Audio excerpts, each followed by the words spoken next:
Universitas Semarang adalah salah satu perguruan tinggi swasta yang memiliki jumlah mahasiswa terbanyak di kota Semarang. Universitas Semarang atau yang biasa kita kenal dengan sebutan USM memiliki fasilitas yang lengkap seperti gedung menara USM 10 lantai, gedung kuliah yang nyaman, taman USM yang berdekatan dengan food court, gedung parkir yang luas dan nyaman, serta transportasi yang memadai. USM memiliki 16 program studi yang terdiri dari diploma, sarjana, dan magister. Untuk informasi pendaftaran secara online, silakan klik di pmb.usm.ac.id. Universitas Semarang, jembatan masa depan Anda. USM Jaya. Welcome to the new transformation of LTC USM. Become Bina Bahasa Jaya.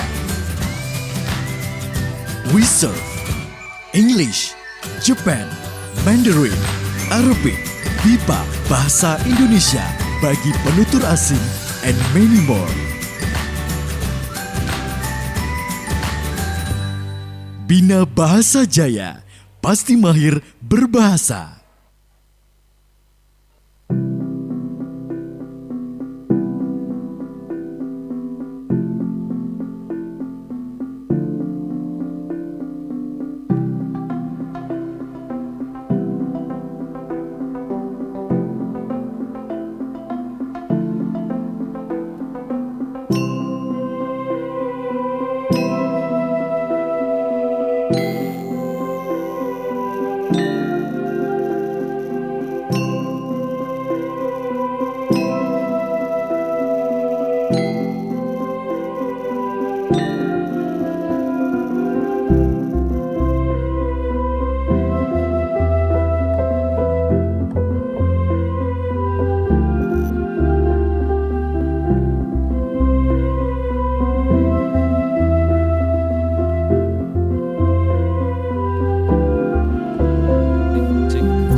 Karena kita negeri yang kaya,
Surgaku surga Indonesia, damailah selalu rumah kita.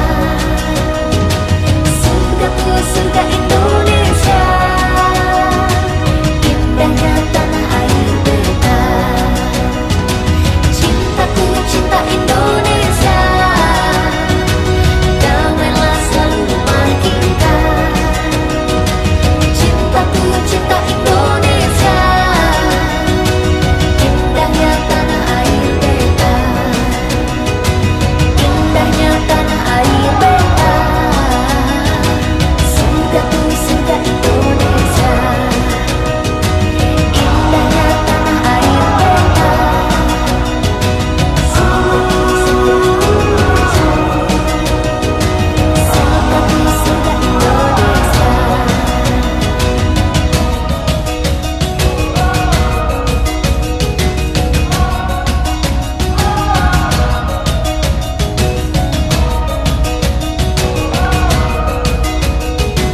Biru membentang luas, hijau pulau berjajar bebas, berkilau di khatulistiwa. Kita jaya jaya, semua sudah kita punya, karena kita negeri yang kaya, berlimpah karya Maha Esa. Kita jaya jaya, kita jaya jaya.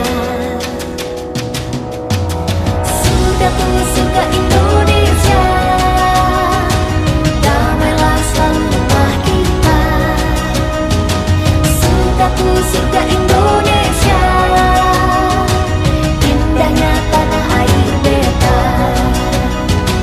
Cintaku cinta Indonesia, damailah selalu rumah kita. Cintaku cinta Indonesia, indahnya tanah air beta.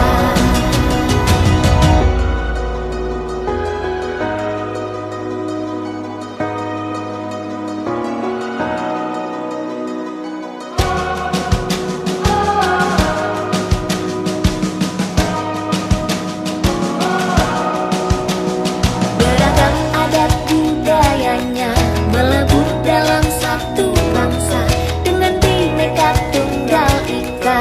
Kita kaya kaya, kita jaya jaya. Surgaku surga Indonesia, damailah selalu rumah kita. Surgaku surga Indonesia, indahnya tanah air beta. Cintaku cinta Indonesia, damailah selalu rumah kita.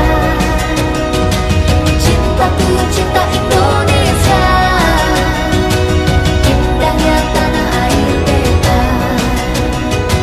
Indahnya tanah air beta. Surgaku surga Indonesia, indahnya tanah air beta. Surgaku surga Indonesia, surgaku surga Indonesia.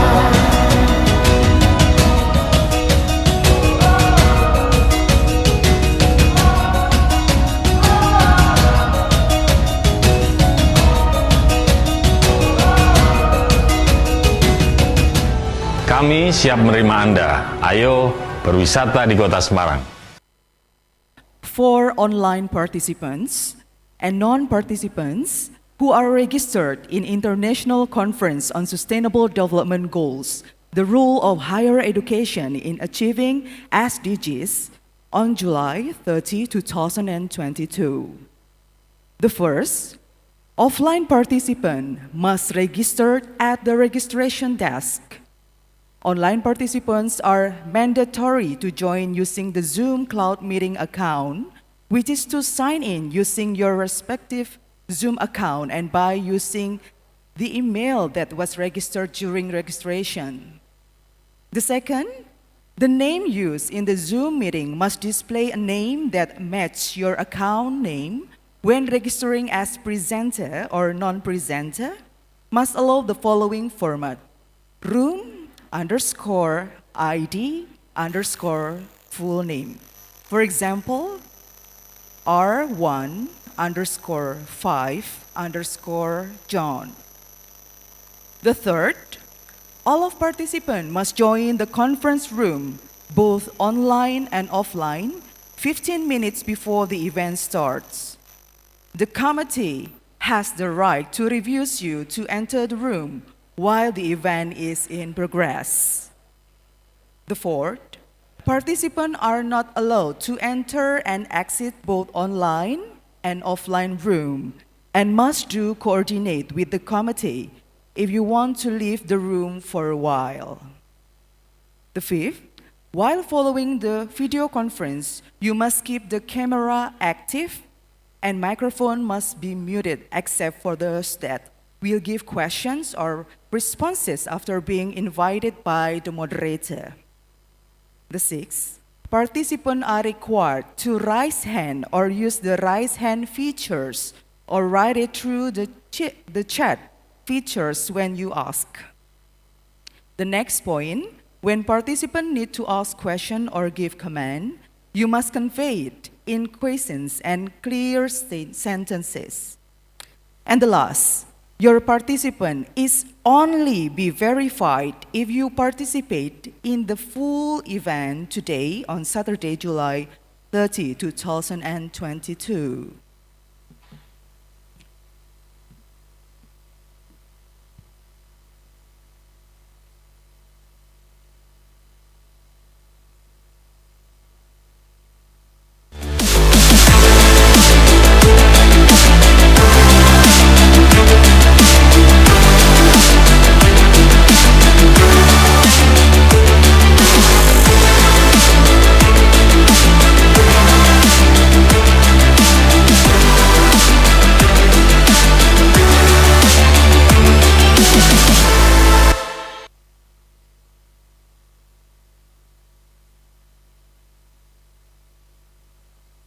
Well, ladies and gentlemen, may I have your attention, please? Our session is about to begin. Please have a nice seat for offline participant, and please your attention for the online participant. Thank you. Good morning, ladies and gentlemen. Assalamualaikum warahmatullahi wabarakatuh. Salam sejahtera, Om Swastiastu, Namo Buddhaya, Salam Kebajikan. Welcome to the International Conference on Sustainable Development Goals, the Role of Higher Education in Achieving SDGs on Saturday, 30 to 31 July 2022 in Universitas Semarang. I'm Dini Anggreni as the Master of Ceremony for today. Well, ladies and gentlemen, I also would like to greet Honorable Governor of Central Java, Mr. Ganja Pranowo, or the representative here, respectable Rector of Universitas Semarang, Dr. Supari, the Honorable Invited Speaker, Professor Sudarto P. Hadi from Universitas Semarang, Indonesia, Professor Renato Adrin Villano as a Chair of Research and Research Training Committee from University of New England Business School, Australia, Dr. Nam Hoang Nguyen from National Economics University, Vietnam, Professor Dr. Yus Aniza Yusof as Deputy Director of Halal Product Research Institute from University Putra, Malaysia, Professor Helmi MSc from Andalas University, Indonesia, Professor Novizar Nasir from Andalas University, Indonesia, Coordinator Asia Pacific Network for Sustainable Agriculture, Food and Energy, SAFE Network, Dr. Hani Hidalgo from Central Biscol State University of Agriculture, the Philippines, as moderator today. All the Scientific Committee of USM-SDGs 2022, and all the offline and online participants. Ladies and gentlemen, please allow me first to read the agenda for today. The first agenda is the opening session, which consists of chairperson report, opening speech from Universitas Semarang Rector, and speech from Governor of Central Java. The second agenda is conference sessions from invited speaker led by our moderator, Dr. Hanali Hindalgo. The third session is lunch, entertainment, and join to breakout room for the online and offline participants. The first session is parallel presentation, and the last is closing speech by the Dean of Agricultural Technology Faculty, Universitas Semarang, and the announcement of Best Presenter. Excellencies participants, ladies and gentlemen, we are now in the opening session. Without further ado, I would like to invite all the online and offline participants to listen the Indonesia National Anthem presented by Sabta Gita Jaya Universitas Semarang. All the offline participants, please stand up. For Sabta Gita Choir, the time is yours.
Thank you very much, Sabta Gita Jaya. And ladies and gentlemen, please have a seat.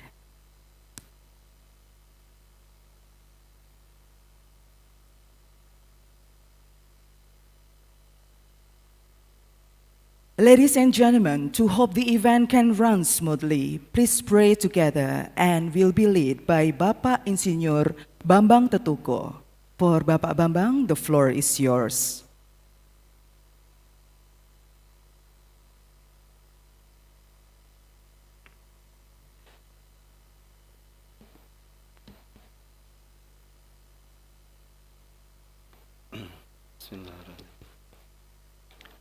Assalamualaikum warahmatullahi wabarakatuh.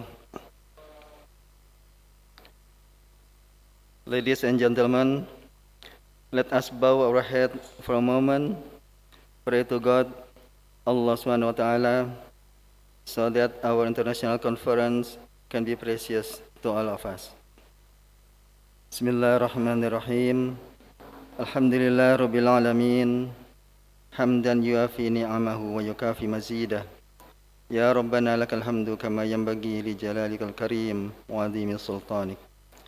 Allahumma inna nas'aluka salamatan fi dinina wa afiyatan fi jasadina wa ziyadatan fil ilmina wa barakatan fi rizqina wa taubatan qablal mautina wa rahmatan indal maut wa maghfiratan ba'dal maut. Allahumma lana wa liwalidayna wal muslimina wal muslimat wal mu'minina wal mu'minat al ahya'i wal amwat. إنك سميع قريب مجيب الدعوات اللهم ربنا أحسن عاقبتنا في الأمور كلها وأجرنا من خزي الدنيا وعذاب الآخرة. Ya Allah, today on Saturday, July 30th, 2022, in this beautiful place, we gather here to bring about an international conference on sustainable development goals. The theme is the role of higher education in achieving SDGs. Ya Allah, make this international conference as a useful science assembly, as a medium of sharing useful ideas, knowledge, and experience of scholars, researchers, and students of various disciplines. May the conference we organize today benefit to our lives, broaden our knowledge, shine our ideas, and lead us to be successful, productive persons, which in turn will boost dignity of our nation. Ya Allah, guide and bless our hearts and our minds with the light of your guidance. Impart your supreme wisdom upon our activities. Help us to speak out our minds clearly. Help us to listen to each other, respect each other, love each other, so that we are included to the blessed persons. Ya Allah, protect us from unintended temptation. Show us the right path and give us knowledge and strength to perform good things. Equally, show us and make it clear the bad things and give us knowledge and strength to avoid them. Ya Allah, you are the one who can fulfill our dua. Rabbana atina fid dunya hasanah wa fil akhirati hasanah wa qina adzaban nar. Subhana rabbika rabbil izzati amma yasifun wa salamun alal mursalin. Amin amin amin ya rabbal alamin. Wassalamualaikum warahmatullahi wabarakatuh.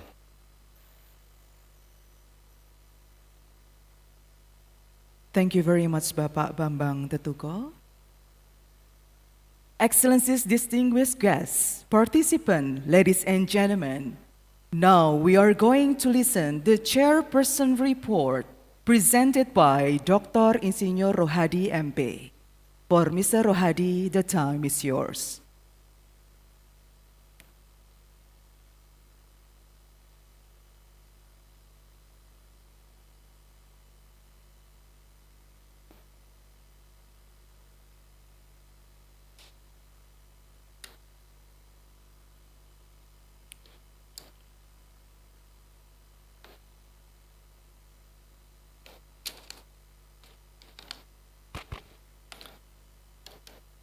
Assalamualaikum warahmatullahi wabarakatuh.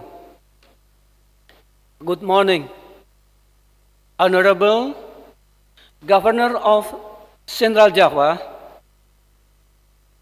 represented by Mr. Andy Faiz. Welcome. Honorable Professor Casey Wijayanti,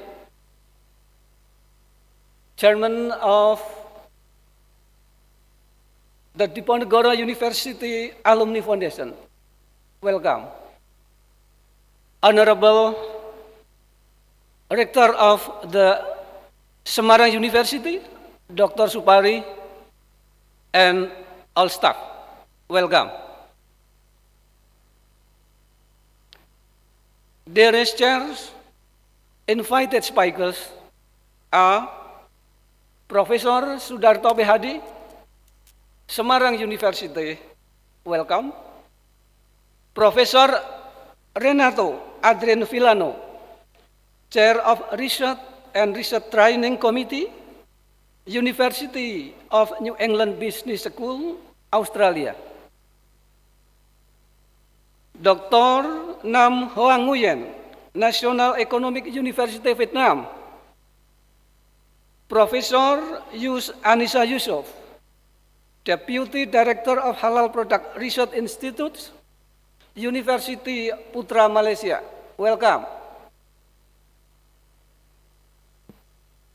So, Profesor Helmi, Andalas University Indonesia. Welcome. Dr. Hanilin Hidalgo, Central Baikal State University of Agriculture, the Philippines, as moderator at this moment, and participant of USM-SDGs 1922. Profesor Nofisar Nasir, Andalas University Indonesia, Coordinator Asia Pacific Networks for Sustainable Agriculture, Food and Energy, SAFE Network. Just from him, I was introduced to all invited speakers. So I become closer and got to know them. Thank you, Professor. All the scientific committee of USM SDGs 1922, thank you for the time, talent, and expertise you have given as scientific committee on this conference. Today, Saturday, 13 July, coincide with 1 Muharram, 1424, Hijrah in Islamic calendar. Mubarak Happy New Year to Muslim brothers. Dear professor, lecturers, researchers, ladies and gentlemen, on behalf of this international conference, I, as chairman, would like to express my sincere gratitude and welcome you all at this seminar. My beloved steering and operating committee, this conference, who had hard work to present this conference with very good. So, welcome to all participants who come from Sabang, Aceh, to Merauke, Papua. Even though from several foreign universities took this part, such as from Malaysia, Iran, Thailand, Bangladesh, Philippines, India, Pakistan, Australia, England, Vietnam, and Ghana, West Africa. More than 112 participants consists of 21 foreigners and 68 from Semarang University and 119 others took part in this conference, both online and offline. I honorably welcome our keynote speaker and invite speakers. The theme of this international conference is the role of higher education in achieving SDGs. This conference I am to discuss topics such as circular economy, consumption and production of food, gender inclusion in smallholder-based supply chains, and culture-based agro-tourism related to SDGs goals and targets. More topics will be discussed in parallel class. Then, to find information in the form of knowledge and science and technology related to the Republic of Indonesian government program to eradicate absolute poverty by 2024.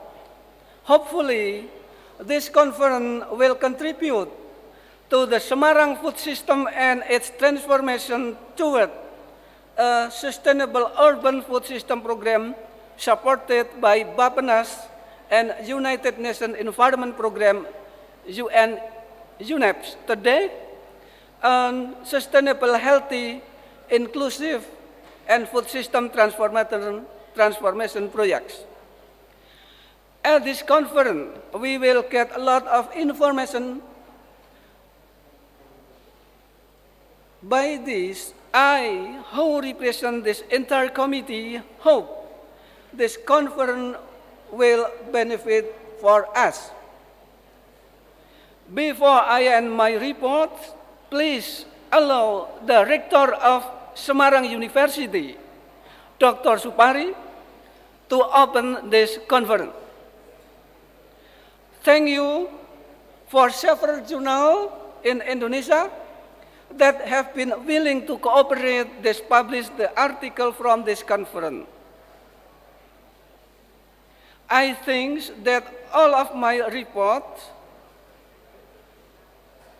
is finished, and wabillahi taufiq wal hidayah. Wassalamualaikum warahmatullahi wabarakatuh. Thank you very much.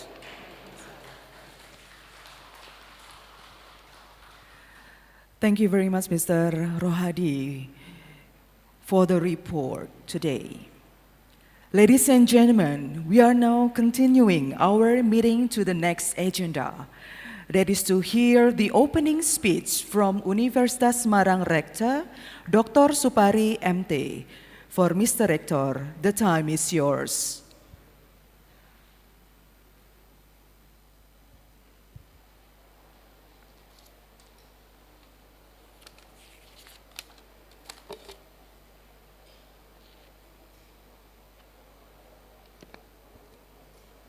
Bismillahirrahmanirrahim. To the Honorable Representative of Central Java Governor, His Excellency Mr. Andy Vice, welcome. Thank you for your making the time to attend to our Semarang University.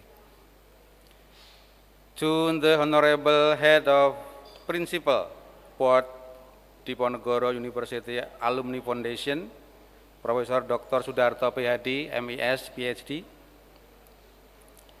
To the Honorable Head of Executive Board Diponegoro University Alumni Foundation, Profesor Dr. Insinyur Hajah Kesi Wijayanti, SAMM. To the Honorable Invited Speakers, Profesor Dr. Sudarto PhD, MES, PhD, Semarang University. Profesor Dr. Novizar Nasir from Andalas University. Profesor Dr. Renato Andrin Villano from University of New England, Australia. Profesor Abdul Sattar Nizami PhD, Government College University from Pakistan. Profesor Dr. Yus Anissa Yusuf from University Putra, Malaysia. Profesor Dr. Insinyur Helmi MSc from Andalas University. Dr. Nam Hoang Nguyen from National Economics University, Vietnam.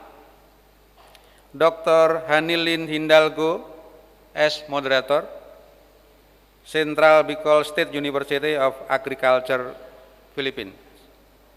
To all academics at Semarang University, international conference presenters and participants, students, ladies and gentlemen. Assalamualaikum warahmatullahi wabarakatuh. In this great opportunity, on behalf of Semarang University, I would like to officially welcome the invited speakers and participants to Semarang University. I hope that your stay in Semarang is comfortable as well as enjoyable.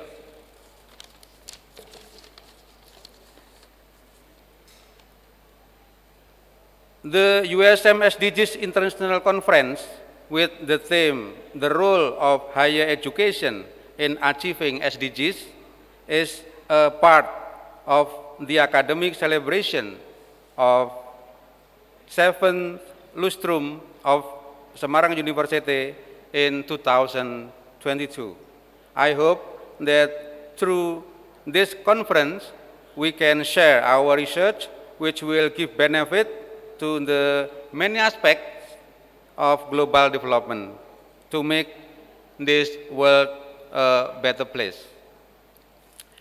I am expecting that after this conference, there will be an opportunity to develop collaboration between Semarang University with universities of the invited speakers.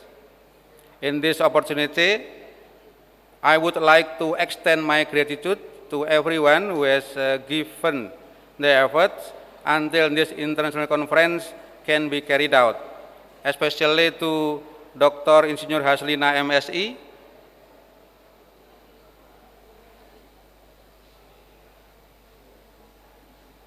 okay, thank you.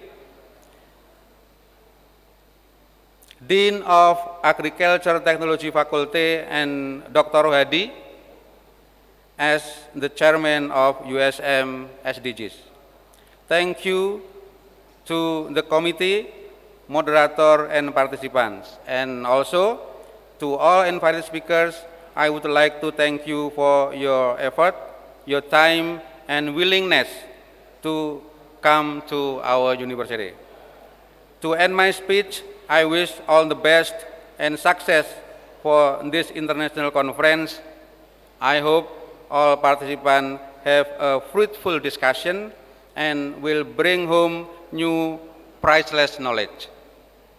Lastly, with the words Bismillahirrahmanirrahim, I declare the international conference to be officially open. Assalamualaikum warahmatullahi wabarakatuh. Thank you very much, Mr. Rector, for the opening speech. Distinguished guest participants, ladies and gentlemen, now we are going to listen the Indonesian folklore from Riau Province entitled Soleram and presented by Sapta Gita Choir, Universitas Semarang.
please give big applause to Sapta Gita Jaya. It's such a beautiful voice here.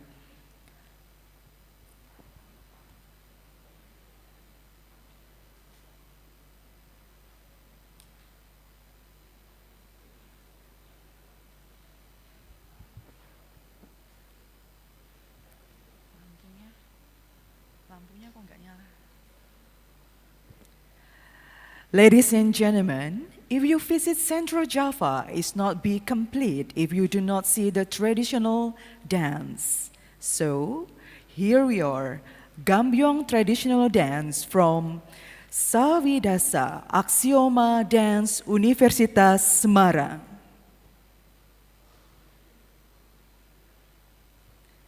Please give big applause for Aksioma Dance Universitas Semarang.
Okay, that's such a beautiful dance from Axioma Dance Universitas Semarang.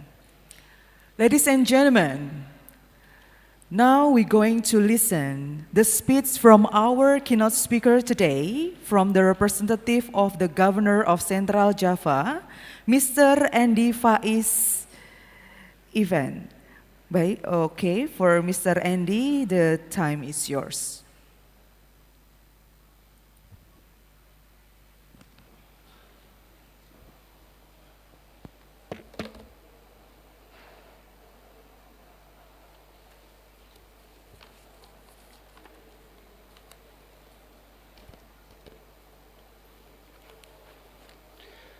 Assalamualaikum warahmatullahi wabarakatuh.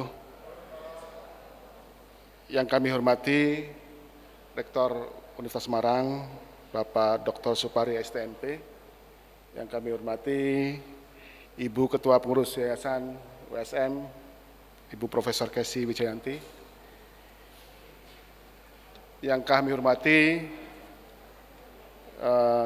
Sivitas Akademika Universitas Semarang dan para narasumber, Profesor Sudarto, PhD, beliau ini guru saya sekaligus teman bapak saya, almarhum Mbak. Pertama-tama kami menyampaikan permohonan maaf dari Pak Gubernur, Bapak Ganjar Pranowo. Beliau hari ini ada acara pembukaan Asian Para Games Pak di Solo. Ya, sehingga dan juga dihadiri Pak Wapres, ya, sehingga beliau menugaskan saya, Kepala Biro Administrasi Pembangunan Daerah, untuk menyampaikan dan sekaligus membacakan pidato kunci atau keynote speech Bapak Gubernur pada acara yang sangat strategis ini. Baik, Bapak Ibu sekalian, tidak memperpanjang waktu, akan kami bacakan secara utuh pidato kunci Bapak Gubernur Jawa Tengah pada acara Universitas Semarang International Conference Sustainable Development Goals USM-SDGs 2022 dalam rangka lustrum ke-7 Dies Natalis ke-35 Universitas Semarang USM pada hari ini tanggal 30 Juli tahun 2022. Assalamualaikum warahmatullahi wabarakatuh. Selamat siang dan salam sejahtera untuk kita semuanya. Yang saya hormati Wali Kota Semarang atau yang mewakili, Kepala LA Dikti Wilayah 6 Jawa Tengah, Ketua Pembina dan Ketua Pengurus Yayasan Alumni Undip, Rektor dan Sivitas Akademika Universitas Semarang, para narasumber, akademisi dan mahasiswa, serta Bapak Ibu sekalian yang kami hormati. Saya bersyukur, berbahagia, berkesempatan berada di tengah Sivitas Akademika Universitas Semarang menyertai Universitas Semarang International Conference Sustainable Development Goals atau USM-SDGs tahun 2022 yang diselenggarakan dalam rangka lustrum ke-7 Dies Natalis ke-35. Saya sampaikan kepada Bapak semuanya, selamat merayakan lustrum ke-7 Dies Natalis ke-35, teriring doa. Semoga Universitas Semarang terus semakin maju, menjadi world class university dan mampu mencetak SDM yang tangguh, hebat, dan berkualitas.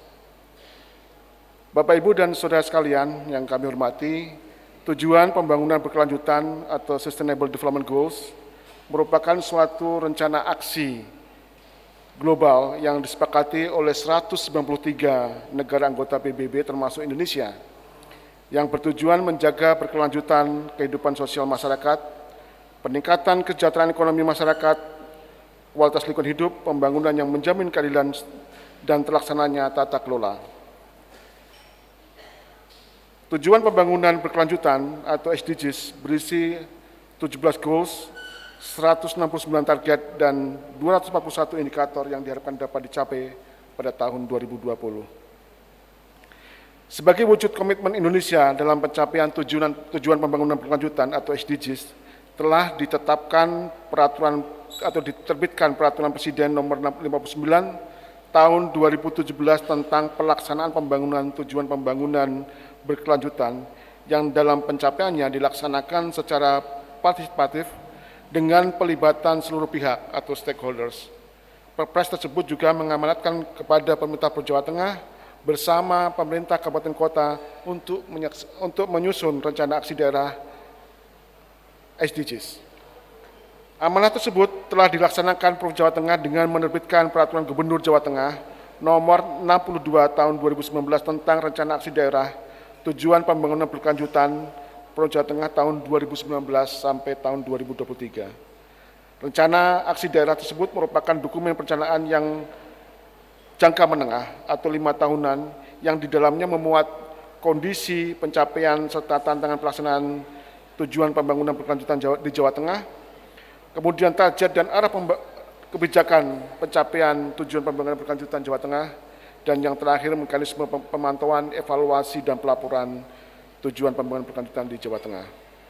Semangat SDGs terinternalisasi dalam dokumen perencanaan pembangunan daerah pada RPJMD dan RKPD, di mana isu-isu strategis dan fokus pembangunan jangka menengah Jawa Tengah telah terakomodir ke dalam rencana aksi daerah tujuan pembangunan berkelanjutan yang ditunjukkan melalui visi pembangunan Jawa Tengah tahun 2018 sampai dengan tahun 2023, yaitu menuju Jawa Tengah yang sejahtera dan berdikari, tetap boten korupsi, boten ngapusi.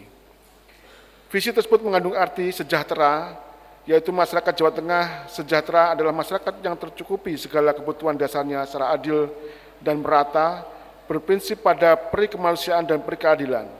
Masyarakat sejahtera yang terbebas dari ketidakmerdekaan, kebodohan, kesakitan, kelaparan, dan ancaman dari perlakuan atau tindak kekerasan fisik maupun non-fisik.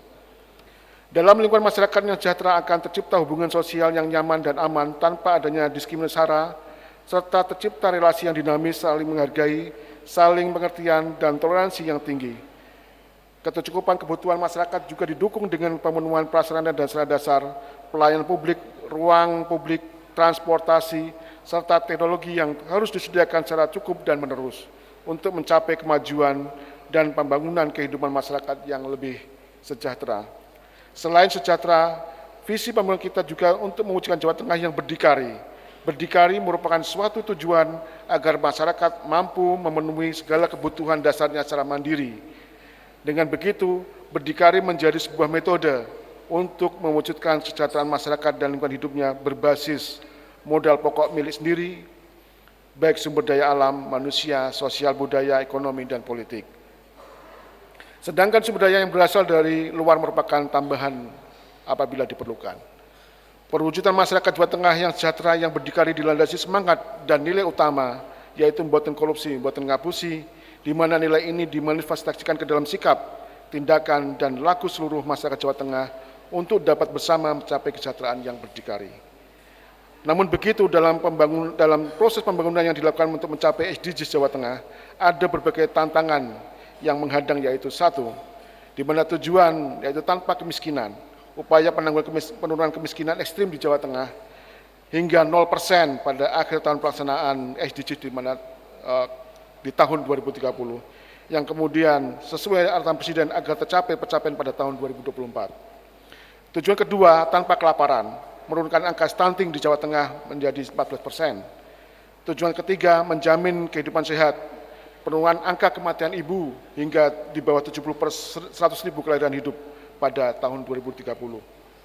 Tujuan keempat, pendidikan berkualitas untuk semua, menjamin semua penduduk usia sekolah memperoleh layanan pendidikan dan penyelesaian pendidikannya dengan baik. Tujuan keenam, air bersih dan sanitasi layak, mencapai akses universal bagi air minum dan sanitasi layak pada tahun 2030.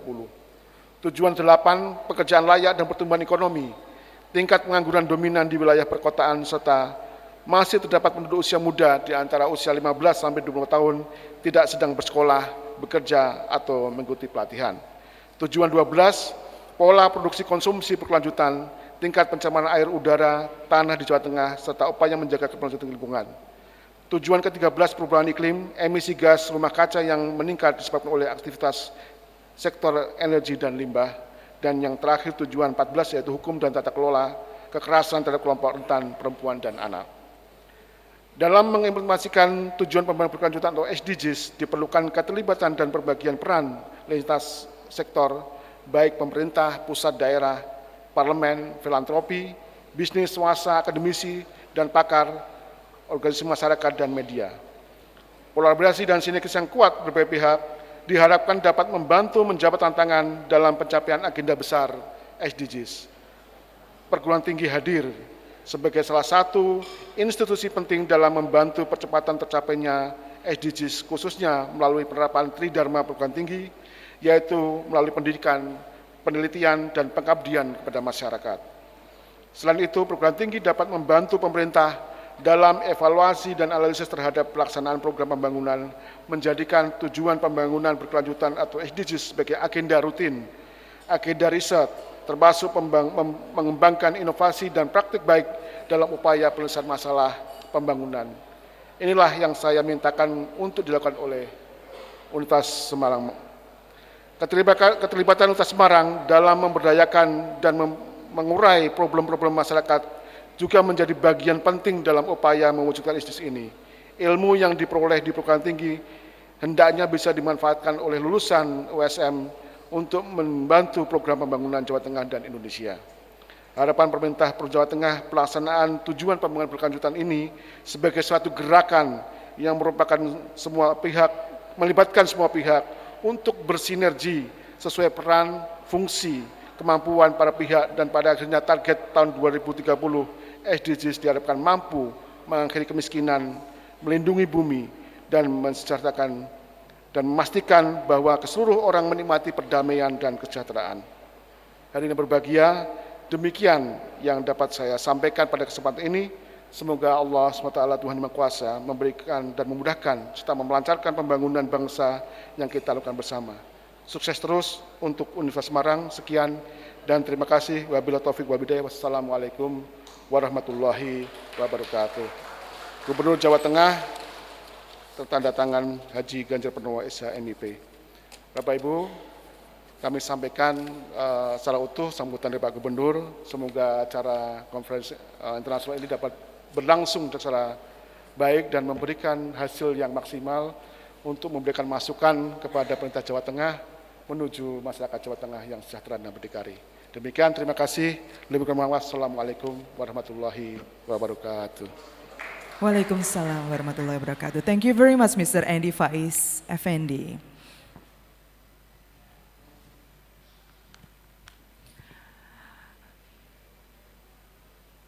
Well, attention please, maybe for all the invited guests, if you have another activity, can leave this room. Baik, untuk para tamu undangan, bila memiliki kegiatan selanjutnya, diperbolehkan untuk meninggalkan ruangan ini. Excellencies, distinguished guests, participants, ladies and gentlemen.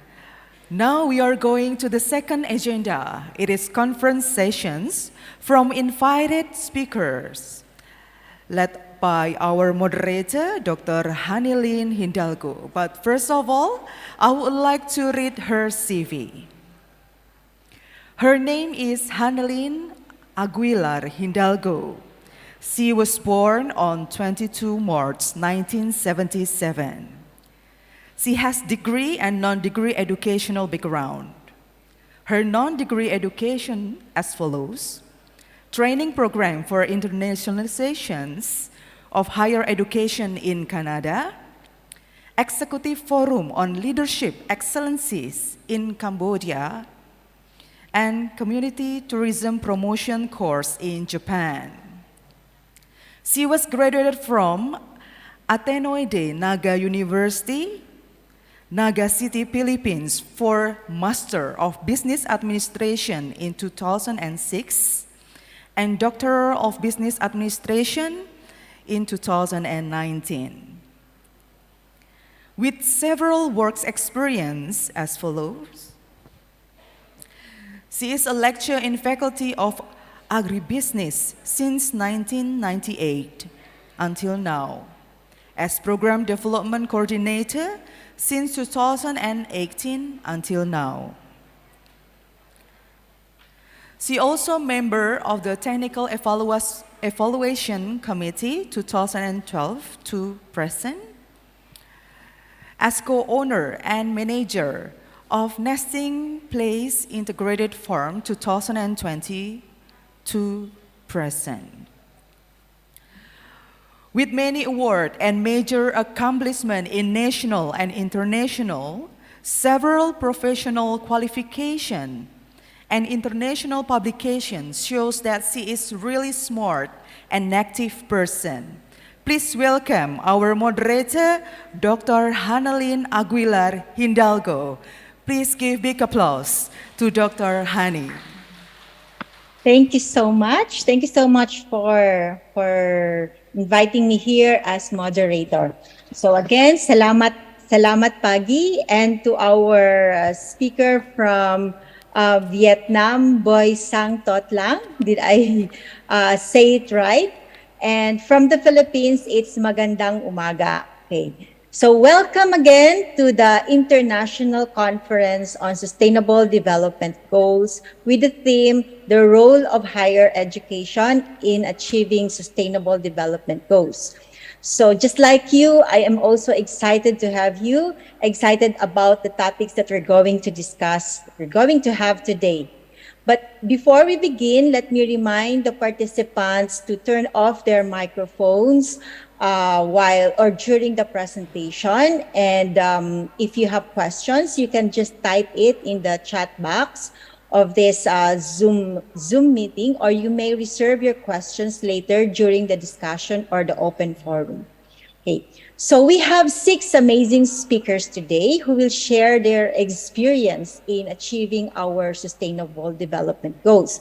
So the topics are more likely on the research for action research for sustainable development goals, the gender in supply chain, circular economy, sustainable consumption and production, community-based tourism, and our future, the 2030 Agenda for Sustainable Development.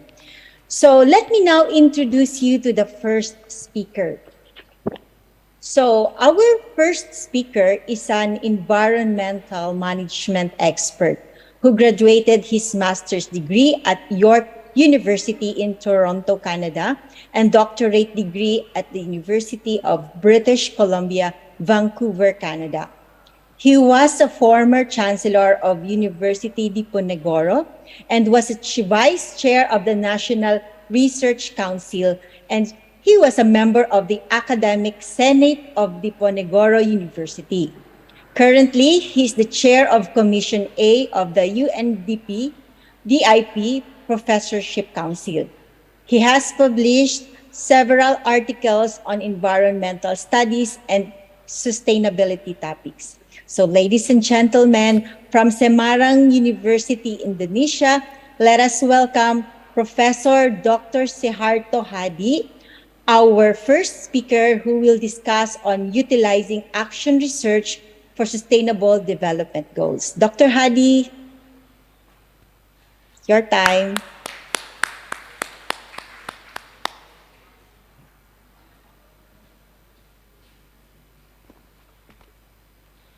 Bismillahirrahmanirrahim. Assalamualaikum warahmatullahi wabarakatuh. I hope we are always in a good health and high spirits. Honorable Rector, distinguished invited speaker, and ladies and gentlemen. May I have my slide presentation, please?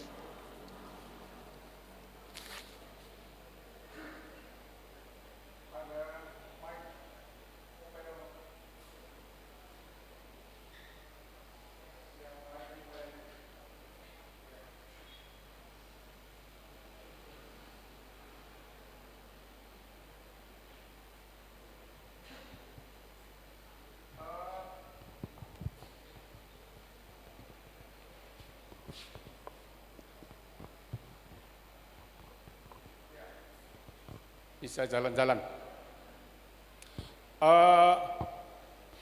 Ladies and gentlemen, what I would like to share with you about action research for SDGs. Next, please.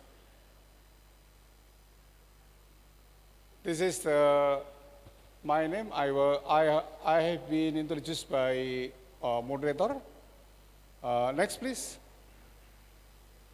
What I would like to do is to share, first of all, about three pillars of higher education, and then issues on research and innovation, SDGs, and then the issues of SDGs, and then the last one is about action research to achieve the SDGs target.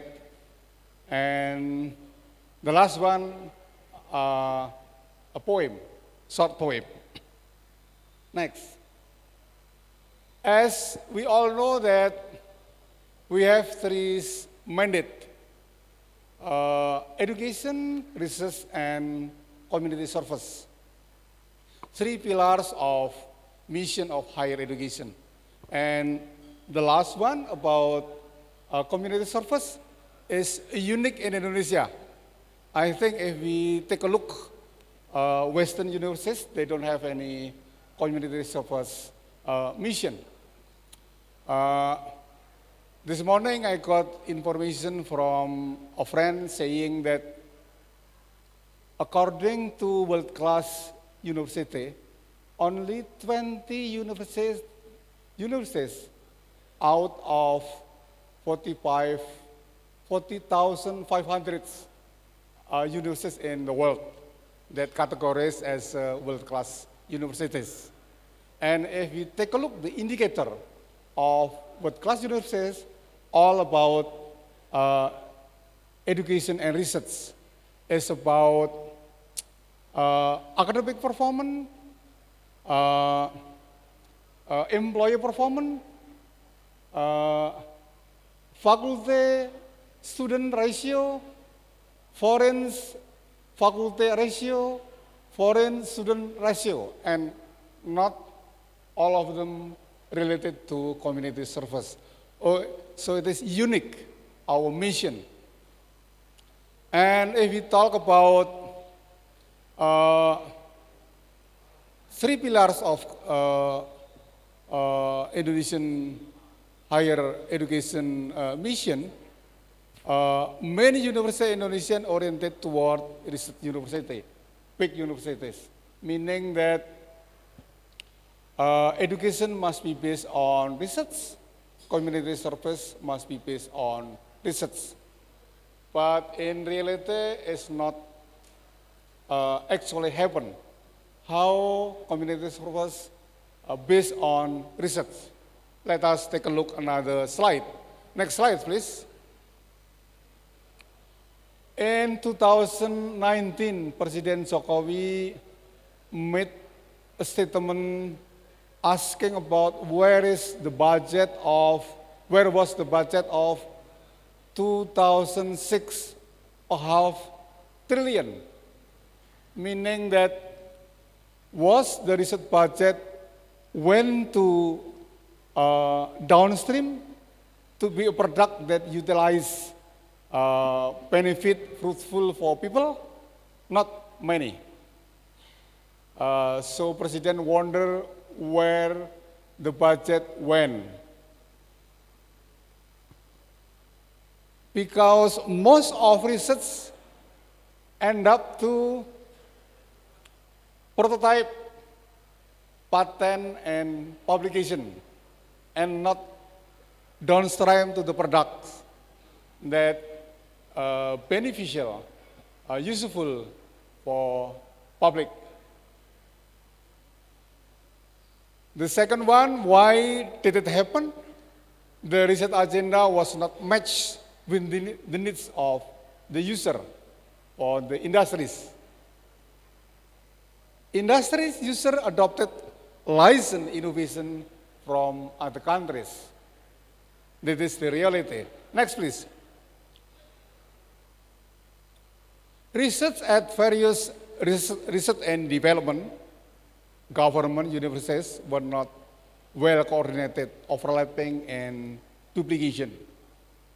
Research and innovation ecosystem is not conducive. Research done by universities specifically dedicated to SDGs is still low.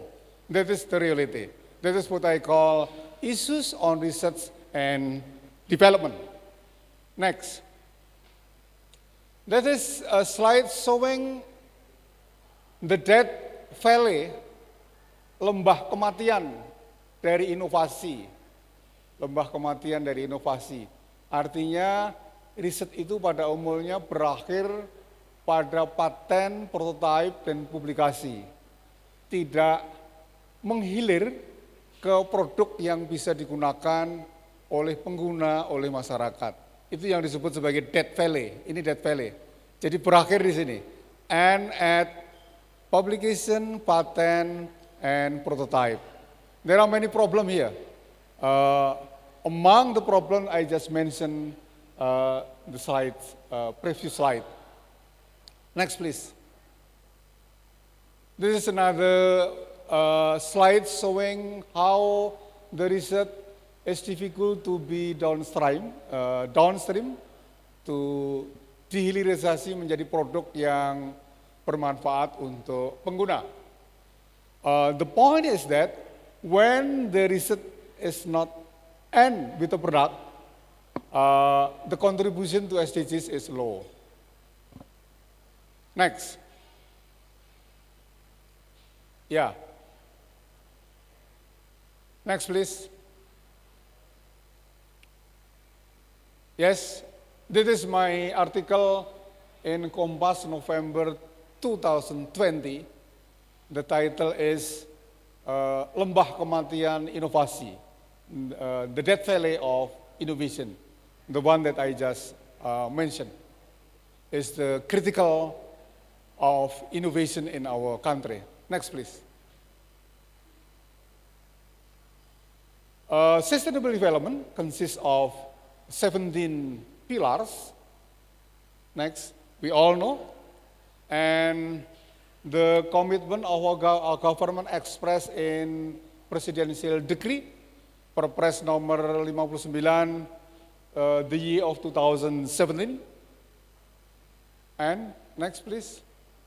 And just mentioned by the representative of the governor that to accelerate SDGs target, we need to involve various stakeholders, ormas, philanthropy, business sector, ourselves, academicians, and other stakeholders.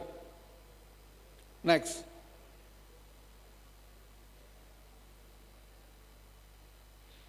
This is the commitment of Indonesian government to the achievement of SDGs targets expressed in Perpres. Next.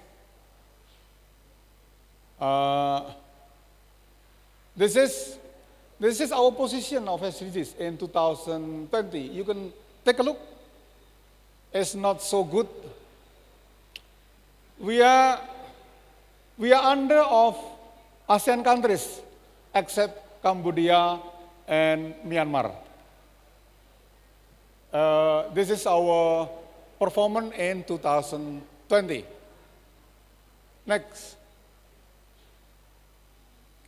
So I would like to propose action research as an instrument, as a way to achieve SDGs target.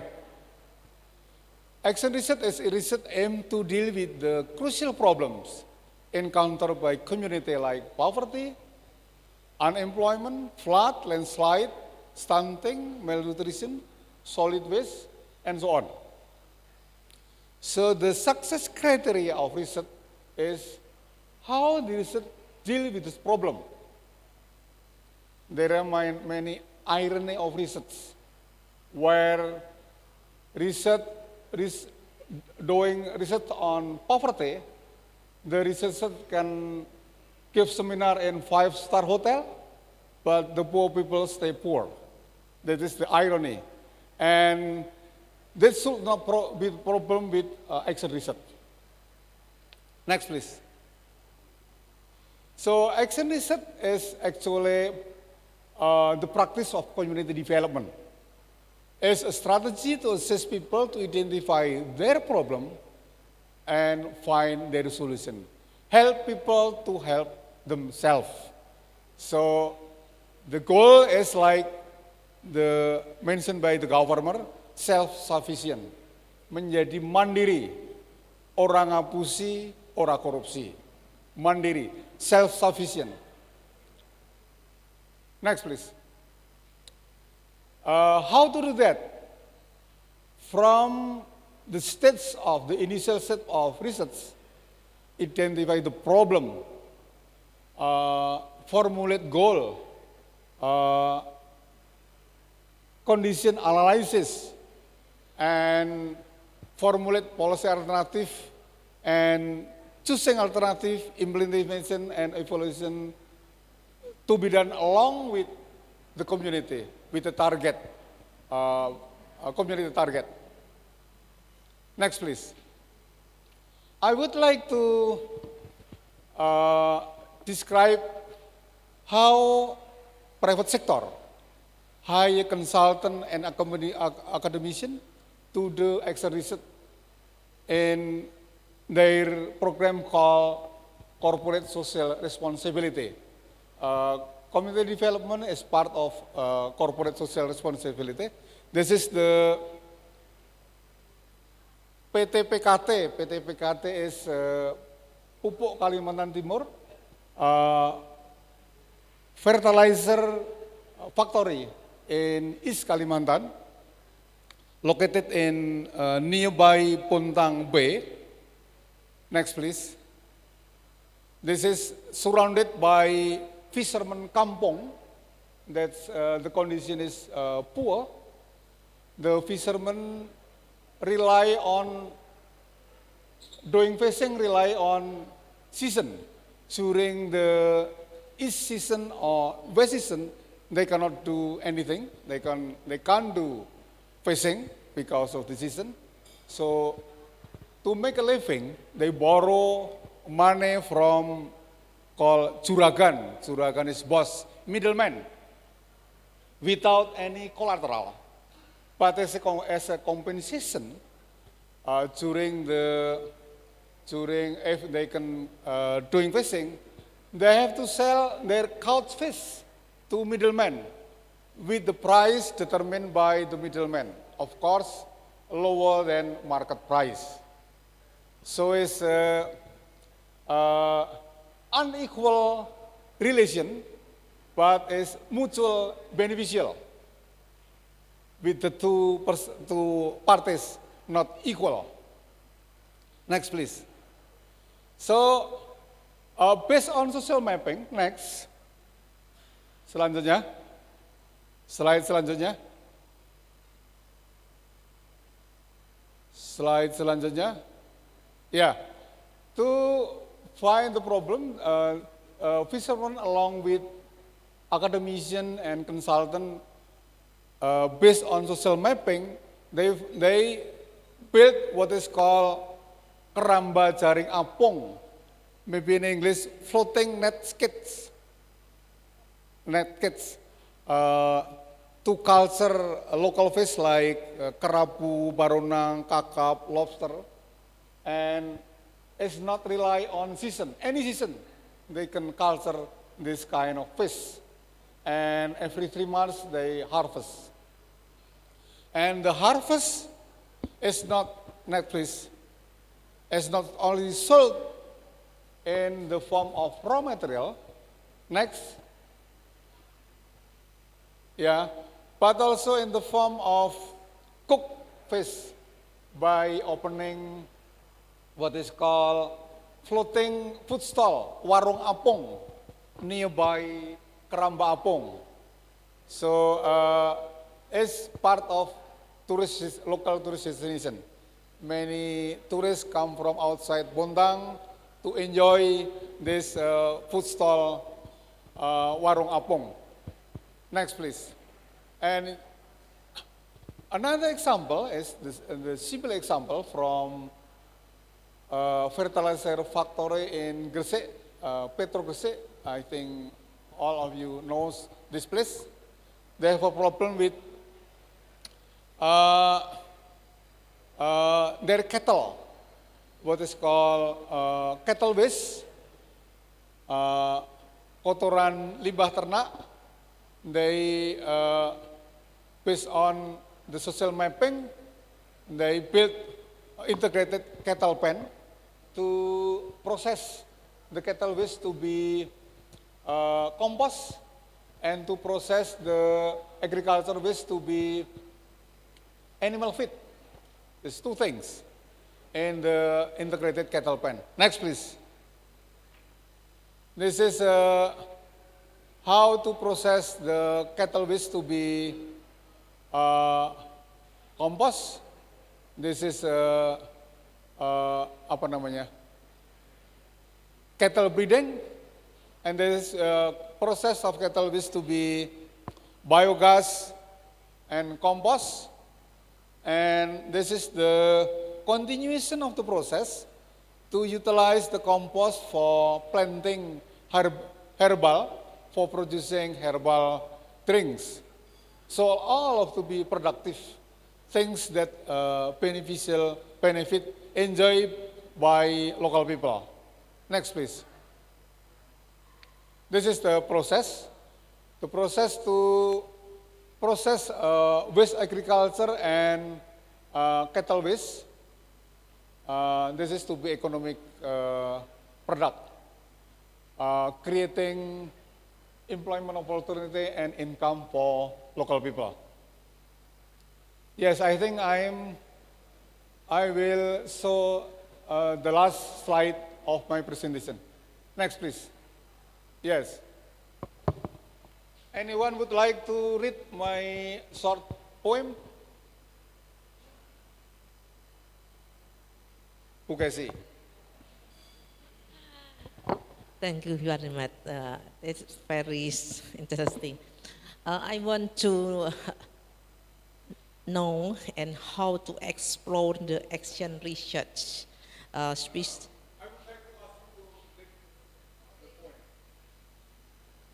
The points. Oh yeah, yeah. Okay, thank you. Okay, thank you. Okay, thank you.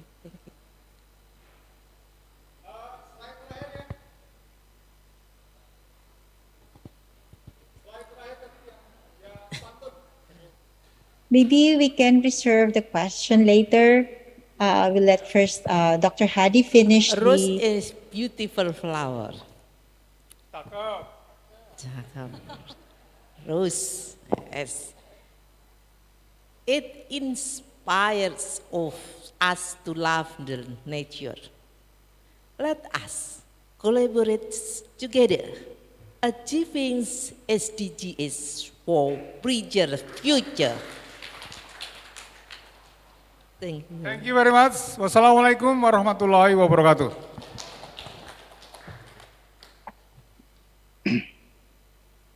Thank you so much, Professor Dr. Sudharto Hadi, for your inspiring topic on the action research, utilizing action research.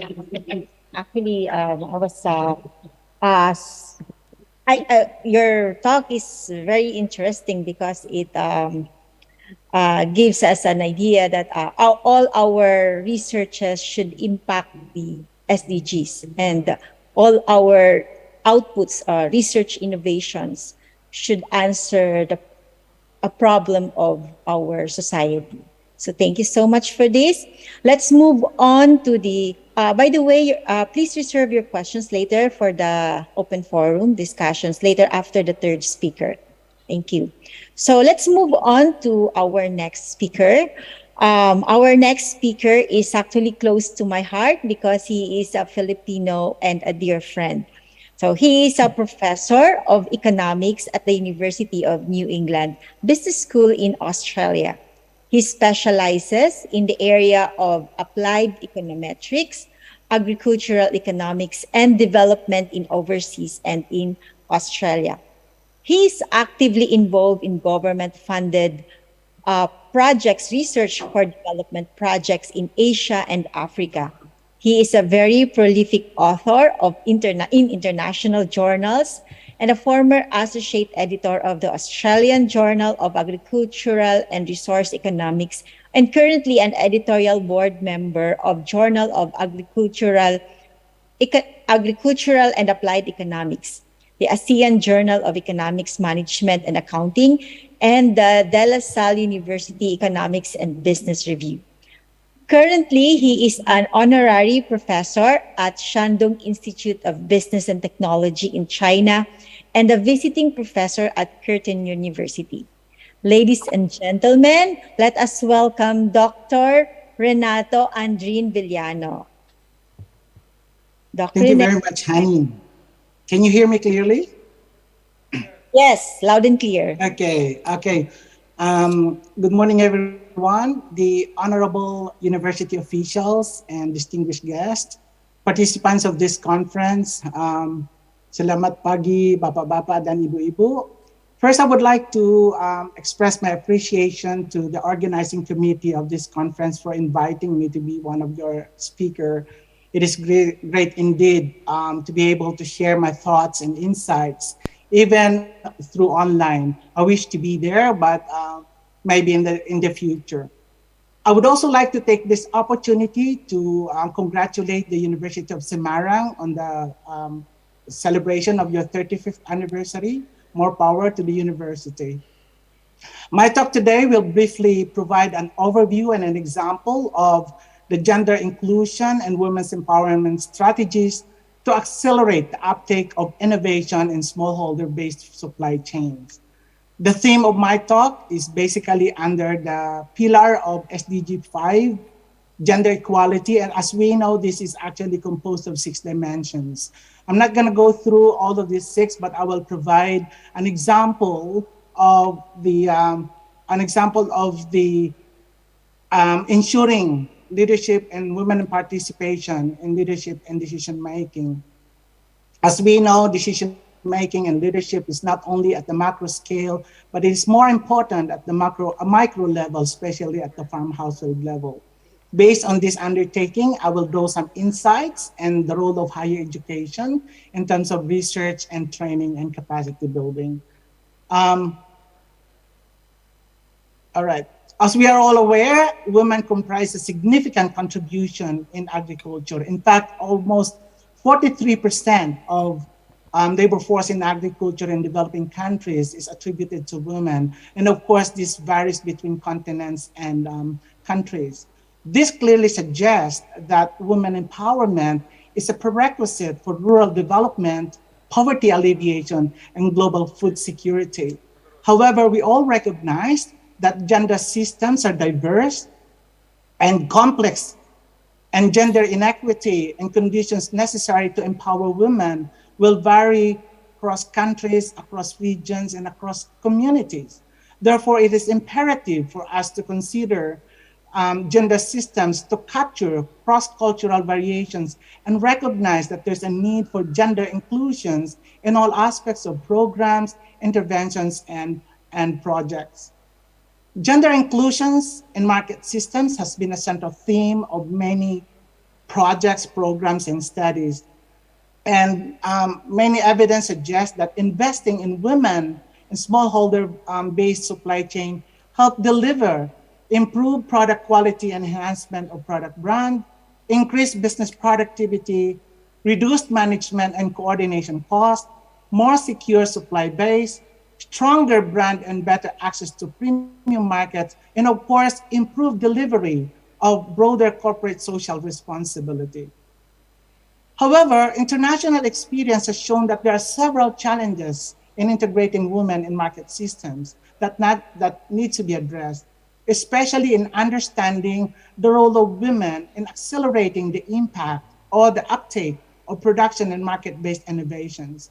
More importantly, there is a challenge in understanding the social, cultural, and behavioral aspects. These challenges, though, have led to significant new experiences, grounded research, and guidance that enable programs to integrate women in agricultural sectors, both as farmers and leaders in business and civil society. One of these developments is having a better indicator of women empowerment, and that's such as the Women Empowerment Index. In order to contribute to understanding these challenges, in addressing these challenges, we at the University of New England, in collaboration with a number of universities in Indonesia, have implemented project funded by the International Center for International Agricultural Research, and also one in South Africa. These projects provide us an opportunity to, for a cross-country comparison and evaluate some approaches as far as gender inclusion and women empowerment is concerned. There are distinct differences in these countries, but there are also commonalities as far as livestock production is concerned. First, we have the End the Beef program in Indonesia. This project is aimed at improving cattle production and crop-based farming systems. Here, the project considers different aspects of innovation from production to marketing with the aim of improving the beef supply and the livelihood of smallholder farmers. Second, the context of high-value, high-quality market and high-value beef partnerships. This is implemented in South Africa, and the overall goal of the project is to actually improve the profitability of emerging and smallholder farmers by developing cost-effective and environmentally sustainable beef value chain that would supply beef at the higher end of the market. Gender inclusion in these projects is fundamental in achieving the overall aim of the project. As we know, improved integration of women associated with cattle production will result in enhanced learning, improved motivation for livestock farming, and open new opportunities for production and marketing of cattle. And of course, this will strengthen local communities and increase social capital and resilience. Because women are important and active in livestock rearing in these countries, gender is not only an issue of equality, but more importantly, it is an economic imperative that we should be including gender in all of our projects. We have also evidence to suggest that gender gap exists in financial literacy among smallholder farmers. And one of our research activities has shown that a combination of training of financial literacy and women empowerment will actually significantly improve the livelihood of rural households. A major component of our project is actually adoption and scaling out. That is to increase the uptake of proven technologies by smallholder farmers and to provide evidence and conditions that will enable the broader use of technologies by a far wider group in the community. Consideration of the needs of both women and men, farmers, of course, in this process is critical in the successful adoption and scaling out of the proven technologies, especially in different dimensions, including increased income or return to labor, access to and control of resources, access to and control of life chances and opportunities, and of course, decision-making authority from productive activities to financial control. And finally, be able to have manageable workload where women can balance their various responsibilities. To do this, we have added gender dimensions in the micro foundation of entrepreneurship to develop a framework that consider the key dimensions of women empowerment and their contribution. To be effective, our gender strategy takes an approach that can be adopted and adapted by project staff, as well as implemented across different activities. It involves different components, as shown in the following diagram, from research, capacity building, scaling out, all the way to monitoring and evaluation. Through our research, the program aims to develop a thorough understanding of women's role and influence in decision-making and labor contributions to integrated cattle farming and maintenance of household livelihood. Women empowerment in these projects are achieved through broad two categories. First, ensuring women's active participation in all relevant programs and activities. And secondly, encouraging women to form a co-learning group to collectively better identify and meet their knowledge and production needs. Recognizing that men and women are different. There are two separate groups with different roles, different controls, different challenges, and opportunities. And it is important for us to recognize these differences. So therefore, it is imperative as a project that we have to follow a circular pattern from diagnosis, visioning, design, project implementation, all the way to monitoring and evaluation. And this has been the approach that we have followed all the way through as far as our project is concerned. The program consider this pattern to consider distinct institutional socioeconomic context through the project cycle. And we had built this in through the different activities from capacity building all the way to adopting and scaling out activities. Clearly, we have contributions in all aspects of the project cycle, but more importantly, we have contribution in the research and intervention design.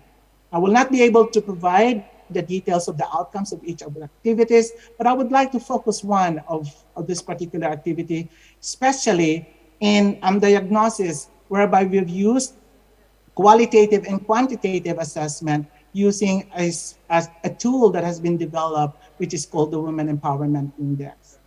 As far as those strategies are concerned, I would just like to focus on here. The Women Empowerment Index is a tool that has been developed originally from the International Food Policy Research Institute, has been adopted and modified by the International Livestock Research Institute to customize for livestock production. This is in addition to understanding the wide range of factors that affect productivity and profitability. We've also focused on understanding the role of women so that we can design appropriate strategies accordingly. In Indonesia, we have implemented this in Nusa Tenggara Barat and also in South Kalimantan or Kalsel, of which we have interviewed 754 farmers and respondents and used a specifically designed tool with different questions. These questions that allowed us to develop an index that will capture the elements of women empowerment. Just briefly, the Women Empowerment Index is actually measuring the role and the extent of women's engagement in livestock production in areas such as decisions about agricultural production, decisions relating to animal nutrition and household nutrition, access to and control over resources, control in the use of income, access to and control of opportunities, and of course, the extent and control of work times. The WELI combined with household surveys and other dimensions of data collection was used in order to evaluate the impact of gender on productivity and efficiency. And of course, this will allow us to develop appropriate scale-out strategies. Now, I will just provide two results here as far as the Indonesian context is concerned. In the context of Indonesia, what we have here is we have used the tool using the WELI and the Women Empowerment in Agriculture Index to measure the level of empowerment. Now you will see that there are two distinct differences in this slide, in these two graphs. The first graph is using the Women Empowerment in Livestock Index. This has a very strict threshold as far as the definition of empowerment. And just to be consistent with the previous studies where this tool has been implemented, we have used those questions as a threshold. And of course, I do recognize that there are several contextual and cultural differences that may not be applicable as far as Indonesia is concerned. Now, in order to use the threshold or the index, we have to have a threshold of 0.8, which means that any value of WELI or WEA above 0.8, they are considered to be empowered based on the definition from the original context here. So as we can see, as far as WELI is concerned, 3.6% of women in livestock production are empowered.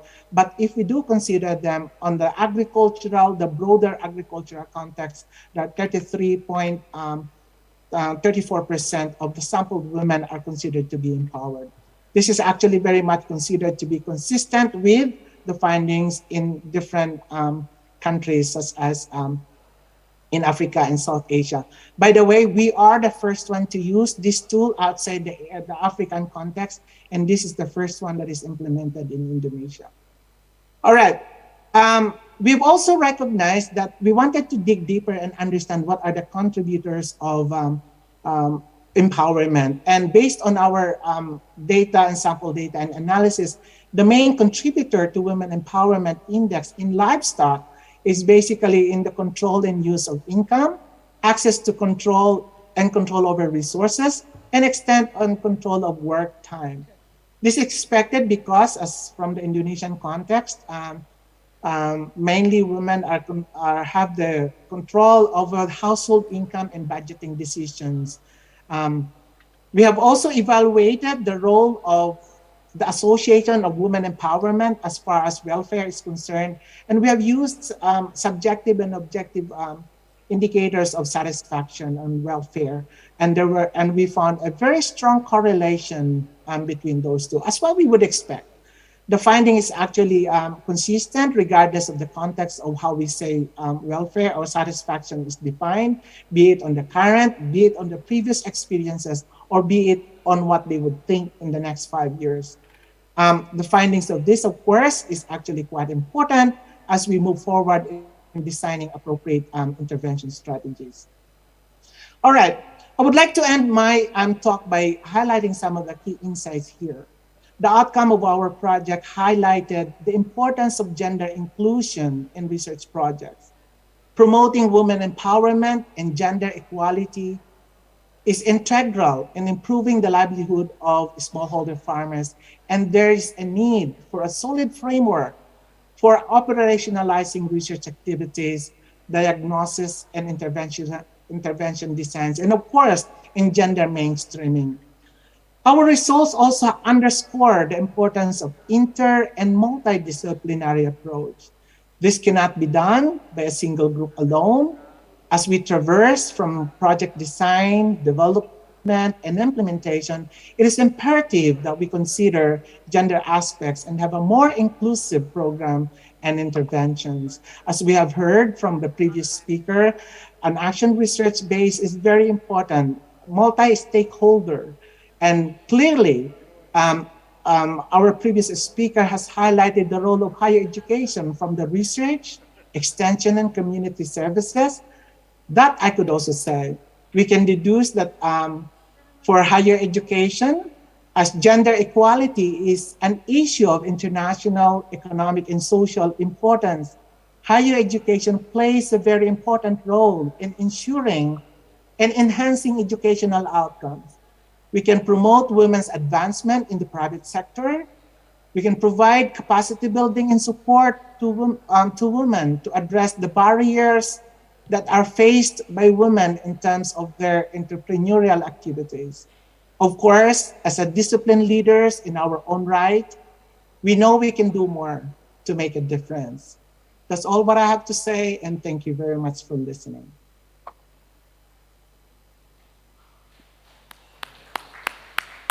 Thank you so much, Dr. Rene Villano from Australia.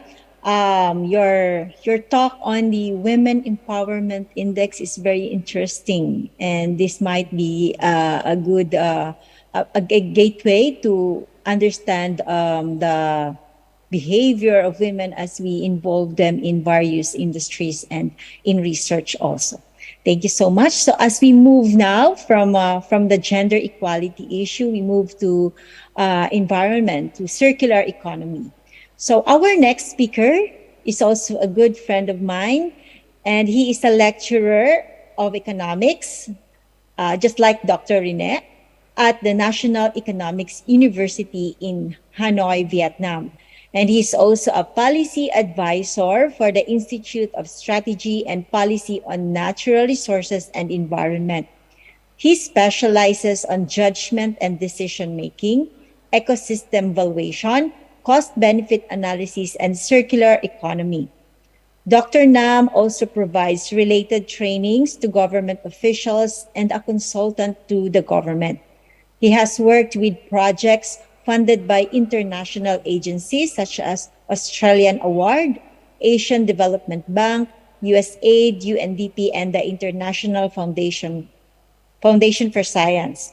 Dr. Nam also acts as coordinator for several projects in Vietnam and in the Philippines. So please join me as we welcome the Asian Science Diplomat of Vietnam, Dr. Nam Hoang Nguyen. Dr. Nam, the floor is yours. Yeah, thank you very much, Dr. Hani, for the kind introduction. It's even more than what I put in the short bio. So thank you so much for adding lots of information that I was missing.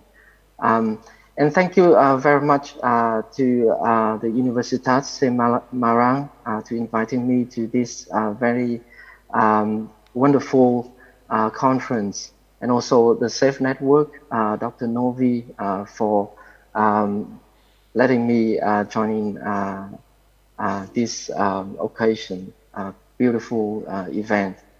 Hopefully we can have a chance to meet in person next year. And my talk today is about global status of circular economy. A lot of information that I'm sharing here is the result of a lot of international work that I was lucky enough to take part in, and also during the advisory service, policy advisory service that I'm producing, I'm providing to the government of Vietnam in recent years. So let me start with a little bit of introduction. Before we talk about circular economy, let's talk a little bit about the linear economy, which is the take, make, and dispose, as you can see at the figures here. When we extract the resource and manufacture it, distribute, consume, and then create waste. And as a result, we will have less resource and we have more waste. And this economic models, it's happening everywhere. And for a long time, we didn't think about it much because it's really benefiting us. Nevertheless, the problem of resource depletion and waste increase is getting more and more serious. And as a result, we now need 1.7 Earths to meet the world's resource that we need today for our economic development. As you can see on the graph on the right-hand side, in like 40 years ago, in 1970s, we were more sustainable than what we are today, because by then we we use the resource as much as the earth produce every year. But now the Earth overshoot day is getting closer and closer to the beginning of the year, and as a result, yeah, accordingly, we have more fightings over the resource, sadly. And especially last year, we finished all the resource that the Earth creates in a year in August. So the last 4 months, last year, we actually spent the resource of this year. So this year we'll have even less than what we should have for our economic development. And that's really alarming because it's not a sustainable way. We all here are talking about sustainable development, and this is not a sustainable way of economic development and also society development. And at the same time, we have more waste. The global waste is expected to grow more than double the population growth. So as you can see on the figure on the right-hand side, we are in the East Asia and the Pacific, one of the most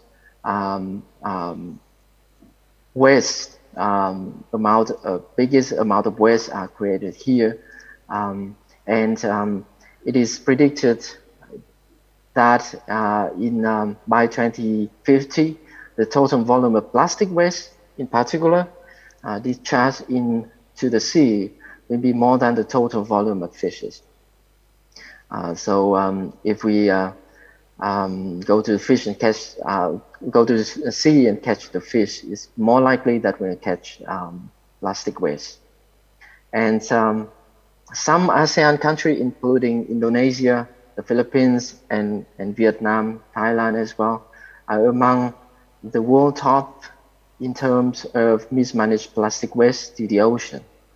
And this will continue as projected in until the 2025 if we do nothing. So that's really alarming because we have more waste and it will cause our economic development. So how can we stop it? And just simple approach is that we should create less waste and we should extract less resource by turning the linear to a circular. And that's what we are talking about today in this presentation. Circular economy, recover the waste and make it back as a resource, the input for our economic system. And that's pretty much agree as the only way that we can deal with this problem of linear economy. So what have we done? We actually have done some part of circular economy already. We have 3R, the reuse, reduce, recycle, and we also have the Lancet ladder, the approach in waste management. And recently we are moving to the 9R as well, a new approach to reduce the waste and to recover the waste as natural resources. But let's go a bit detail into the concept of circular economy, because it's not only just making the loop, but also the main idea is the restorative and regenerative, as mentioned by Ellen MacArthur in 2012. And according to the UNEP, the United Nations Environment Program, the idea of circular economy is to maintain the value of products, material, and resource in the economy for as long as possible. So it's really important to maintain the value of the products rather than making the products or the material become waste. And what we can do in detail is we have 5 steps here. We call it 5 phases of circular economy design. It's not only waste design, but it's not only product design, but also waste design as well. So when we produce a product, we need to think about the waste as a side product of the production. And if we can really design the waste, then we can have more chance, higher chance to really making the waste resource again. And production as well, including cleaner production. About consumption, we need better service, but also we really need to have responsible consumers. So all of us should think about circular economy, not only in our production, but also in our consumption, with a more ecological and smarter way of consuming our products. And waste management, including sorting and applied collection, remanufacture, and waste back to resource, including waste recycling, reuse, resource. And the idea of circular economy is not only one loop, but many loops during all phases of circular economy. As you can see on the right-hand side, it's just like what we are having in the nature. Um, so there's a saying go before human. There's actually no waste in the nature because everything would be consumed, everything would be recycled in some way. The waste of one animal can be the input for some other processes. So we should learn from that and make our economic system work the same way. Many loops, and the idea of the loops are following the principle of circular economy, including three principles, as you can see here. The first is to preserve and develop natural capital. The second is to optimize the return of resource. So that is really important because we can really make more money from less input. And the third is to improve the overall performance through waste design, as I mentioned.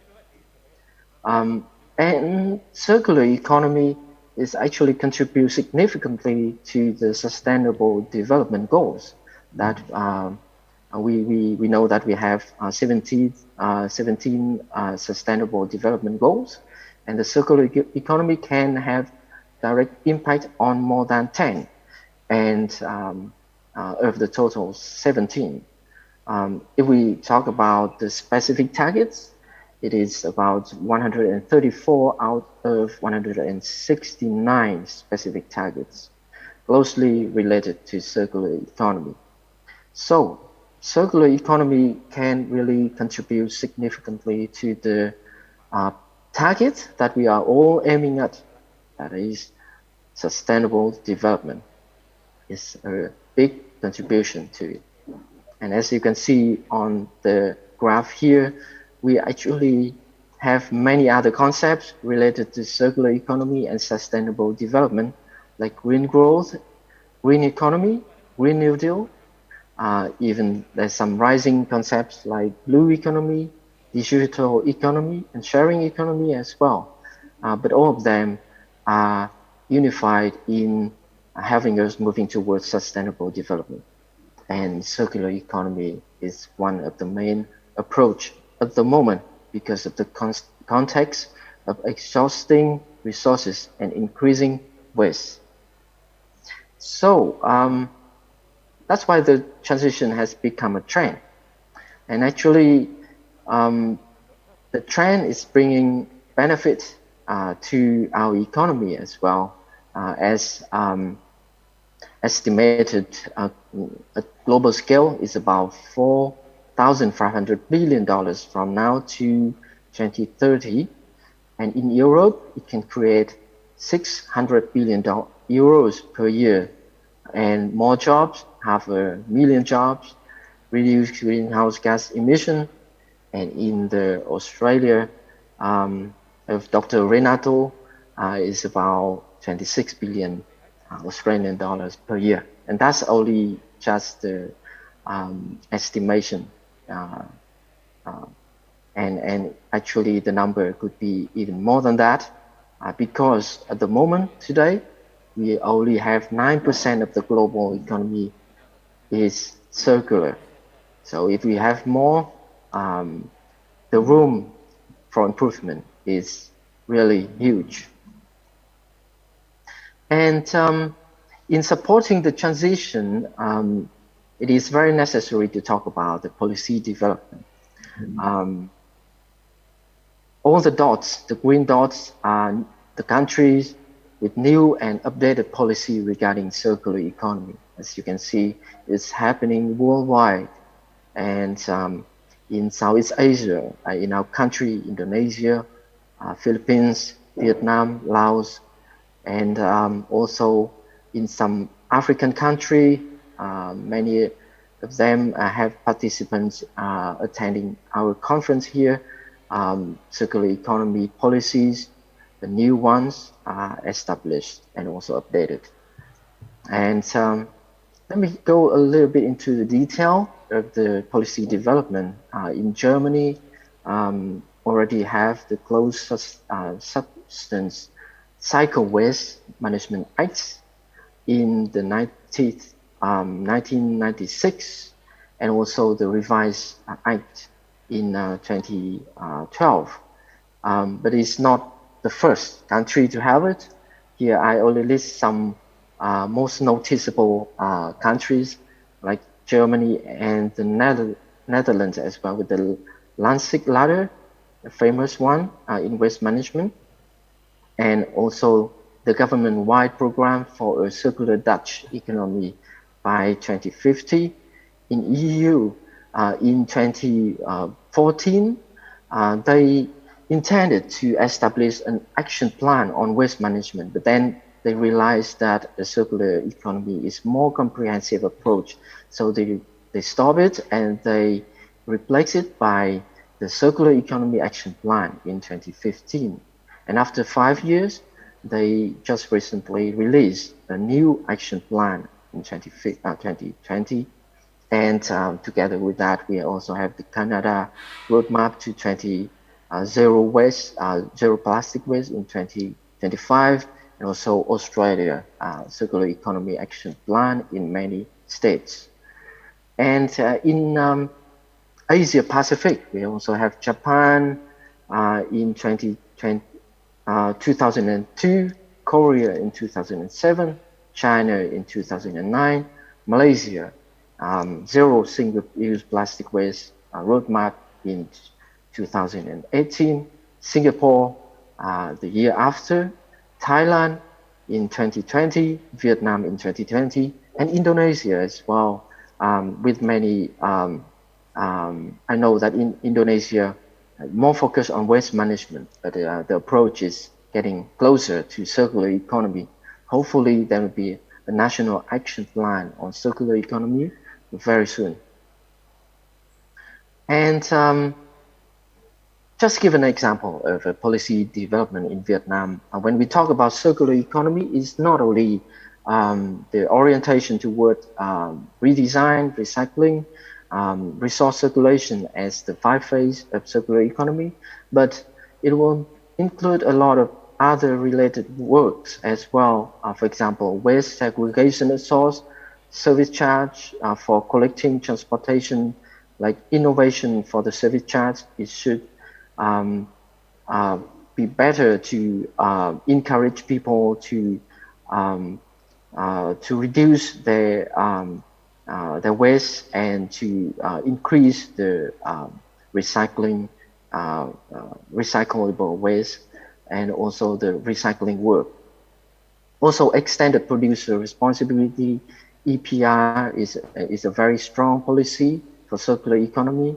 We all know that the conventional producer responsibility stops when the products are delivered to the customer, and probably maybe some kind of guarantee or also customer service. But now the producer responsibility should be extended until the customer finish consuming the product and making waste. The waste should be recollected by the producers and recycled. And that's really important policy in circular economy, and also green credit and green bonds to support the financial mechanisms for circular economy transition. And in practice, as a result of the policy, or not because of the result of the policy, because when we talk about circular economy, as mentioned, it's really bringing benefit to the businesses, to the enterprises. Here are the pictures of some like recycled concrete and also some kind of module in constructions. It helps reducing the waste from construction. For example, the concrete can be recycled, and the house, the whole house, after a certain time, can be destroyed or can be disabled in some way and rebuilt a new house without we call virgin material like the sand, new sands also. So it's really useful because buildings and construction are um, happening everywhere. But when we talk about circular economy, it's not only like big thing like buildings, but also small things like just the seal cups for bottles like this. The plastic seal cup now is getting more and more attention, and in many countries, it's not allowed anymore to produce the seal cup because after taking off the seal cap, we may forget about it. It will floating around, create plastic waste, and it's only single use. So it's really harmful to the environment. And we will have many other ways to get rid of it and replace it in some way. And also in Thailand, start the new year 2020 with plastic bag ban in many supermarkets, and in many countries in Europe as well, avoid using chemical substance for coloring bottles. Prefer clear bottles to be better recyclable later, and also the EU banned single-use plastic in 2021, and also the ban of microplastic, as you can see the figures on the bottom right, at the bottom right. Many countries, like including Belgium, Switzerland, intending to ban the microplastic because it's really harmful to our health and our environment. And when we talk about business model, I'm very interested in the Patagonia model. That's why I want to introduce here. Patagonia model. Patagonia is an outdoor clothing retailer in America, but one of their very famous ads is "Don't buy this jacket." So why they're selling a jacket, but they say don't buy this jacket, because there's a sentence after that: if it's broke, then fix it. So in other words, it's a circular thinking.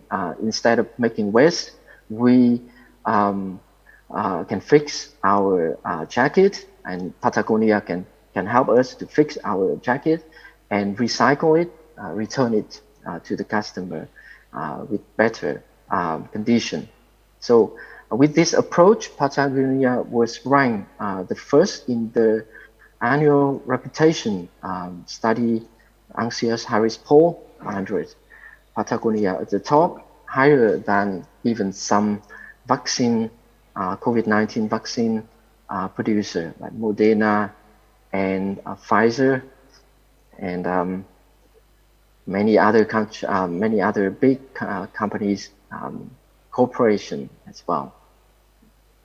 And there's some simple example in Vietnam, like the eco-industrial parks in some provinces and some cities help save $6.5 million per year. So it's really bringing benefit to the one who are doing it. And it's happening from big companies like the Pro Vietnam, including the Coca-Cola, Nutri-Food, Lavi, as you can see on the right-hand side. But also two small ones like the Up Recycling Plastic. So they recycle plastic to make bricks, and also because it's from plastic, it can float, and it's really helpful to help us building house that can really adapt to the sea level rise in the Mekong River Delta in Vietnam, and also the plastic bricks, the plastic roof can really last very long. And cửa hàng Pate is cửa hàng 3T is a very new startup in Vietnam that's making straw, not from plastic but from grass. So it's really environmentally friendly approach. And when we talk about big companies, the Heineken in Vietnam committed to have zero waste to landfill in 2025. So a lot of movement are happening, a lot of economic models are happening after the policy improvement. So the future mission will be my last slide. We are discussing about national implementation plan. I myself, I am lucky enough to participating in the national and regional discussion regarding the roadmap for circular economy for the Southeast Asia and for Vietnam. And we are producing a guideline for circular economy, which providing training and awareness raising on circular economy and the benefit of circular economy for the enterprises, because at the end of the day, enterprises, businesses are the center, are the driver of circular economy. And we are creating platforms for dialoguing and information data experience sharing all around the world. And hopefully we'll have there's a plan to have a platform for Southeast Asia on circular economy.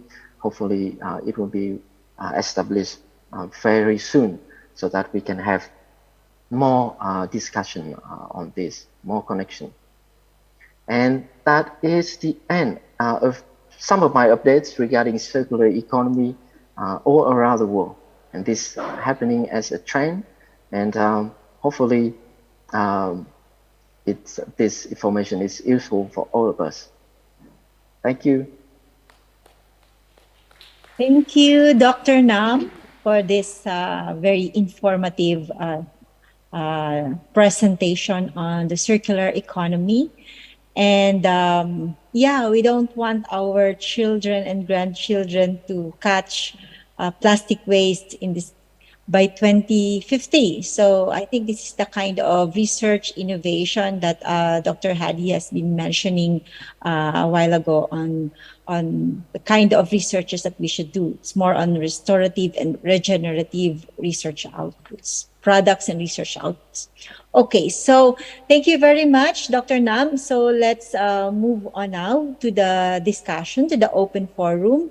So may I ask the participants to be ready with your questions, and maybe invite the first three invited speakers, Dr. Hadi, Dr. Villano, and Dr. Nam, to answer the questions if the question is intended for you. So I can see raising hand from Melania Ariante. Okay. Please use your mic. Please unmute your microphone, and you can ask questions directly to. Please state your name and your university, and then to whom are you addressing your question? Okay. Thank you, Dr. Hindalgo.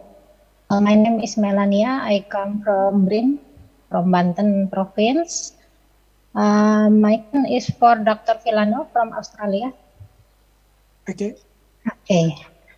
Dr. Villano, your presentation was so interesting. I want to ask about Women Empowerment Index. Yeah. Okay. I and my team propose a research about women empowerment connecting to their resilience level to coastal vulnerability.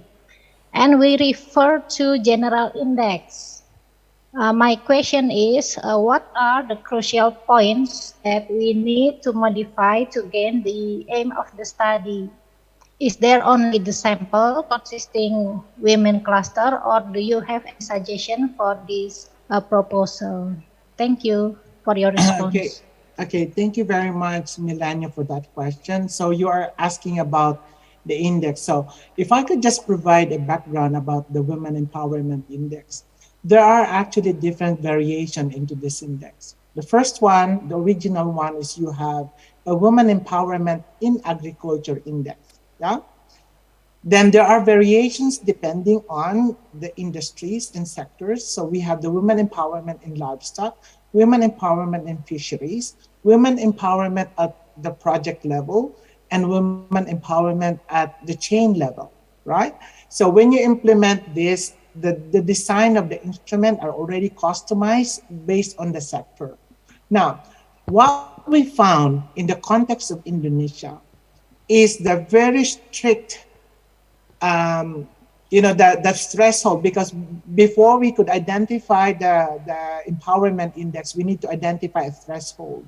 And the threshold is 0.8, and that's what has been suggested. But before we could identify that threshold, we need to satisfy what we call adequacy requirement. And what we mean by adequacy requirement, these are based on the dimensions and questions that we specifically have to define and decide as far as the cultural, social, and economic context of the country that you're going to have.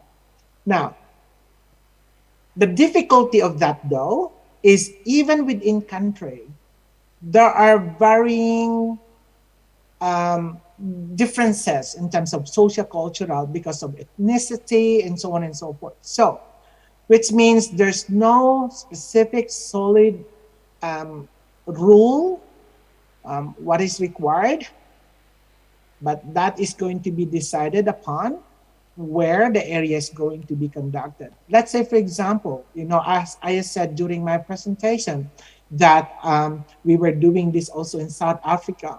It's a very contrasting results because it is driven by the socio-cultural dimension. So, which means when you develop the index, that doesn't stop you from doing other sources of information, such as qualitative information, to do focus group discussion, for example, and tease out what is really driving empowerment. The very first question that we should ask would be, what does empowerment mean to them? Because an empowerment is different for you, for me, and for anyone else. And this time, if we do an index, we're just putting them all together. Yeah? So that's the very first thing we need to remember. From a socio-cultural perspective, let us identify first, what does empowerment mean to them? Yeah. Thanks. I hope I have answered your question. And I'm more than happy to provide more insights. I can give my email towards the end. Yeah. Prof. Hanilin, can I ask question? Yes, Dr. Helmi? Yeah. Okay. Sure. Thank you very much. I'm Helmi from Mandalas University. I have one question for each speaker. Yeah. The first goes to Professor Sutarto Hadi. Action research is about solution. Yeah. Solution to sustainable development problem. And when we talk about solution, it needs a kind of interdisciplinary or transdisciplinary research. But the problem with our researcher is to change the mindset, change the approach. We get used to a kind of monodisciplinary research. So the research result might not provide sufficient basis to offer solution to SDGs problem. So we would like to get your experience. How do you change the mind of the researcher to adopt the inter or transdisciplinary approach in doing research in order to help achieve the SDGs? My second question goes to Prof. Rene. Yeah. It's very interesting presentation from Prof. Rene talking about smallholders. In my observation, a smallholder enterprise development usually end up to help them survive with their small business. Rarely, the program can help the small enterprise to grow bigger, becoming a medium enterprise. What do you think about the business model for this smallholder to grow and becoming medium enterprise? That's to Prof. Rene. And the third one is to Dr. Nguyen. the circular economy. Yeah? With regard to agriculture, one of the problem of circular economy is the agriculture plastic waste, and it did not get sufficient attention. We put more attention in the past to the urban plastic waste management. So can you update us about this application of circular economy with regard to agriculture plastic waste management? Thank you very much, Prof. Anilin. Thank you, Dr. Helmi. So I think Dr. Hadi will first answer the question. Thank you, moderator, and thank you, Professor Helmi, for challenging question. Yes, from the cases that I presented to all the audiences in Bontang and in Gresik, we started with the researcher from at least two disciplines, Professor Helmi and the audiences. One is economics, two is socio-economic, and in many cases we also include environment, because the impacts of action research done by the company as a part of corporate social responsibility must be meeting not only from social economic perspective, income, job, and so on, but also has to fulfill, there is economics, and then social education, health, and so on, environment, how to reduce the fishermen to use potassium in doing the fishing, to degrading the environment, to reduce the volume of waste to be processed as compost and so on, and energy. So there are many impacts from various perspectives: economic, social, education, health, and environment. That is the practice that has been implemented by corporate along with academician and consultant. Thank you. Thank you, Dr. Hadi. I think he already answered the question of Dr. Helmi. Let's proceed with Dr. Villano for the question posted to him.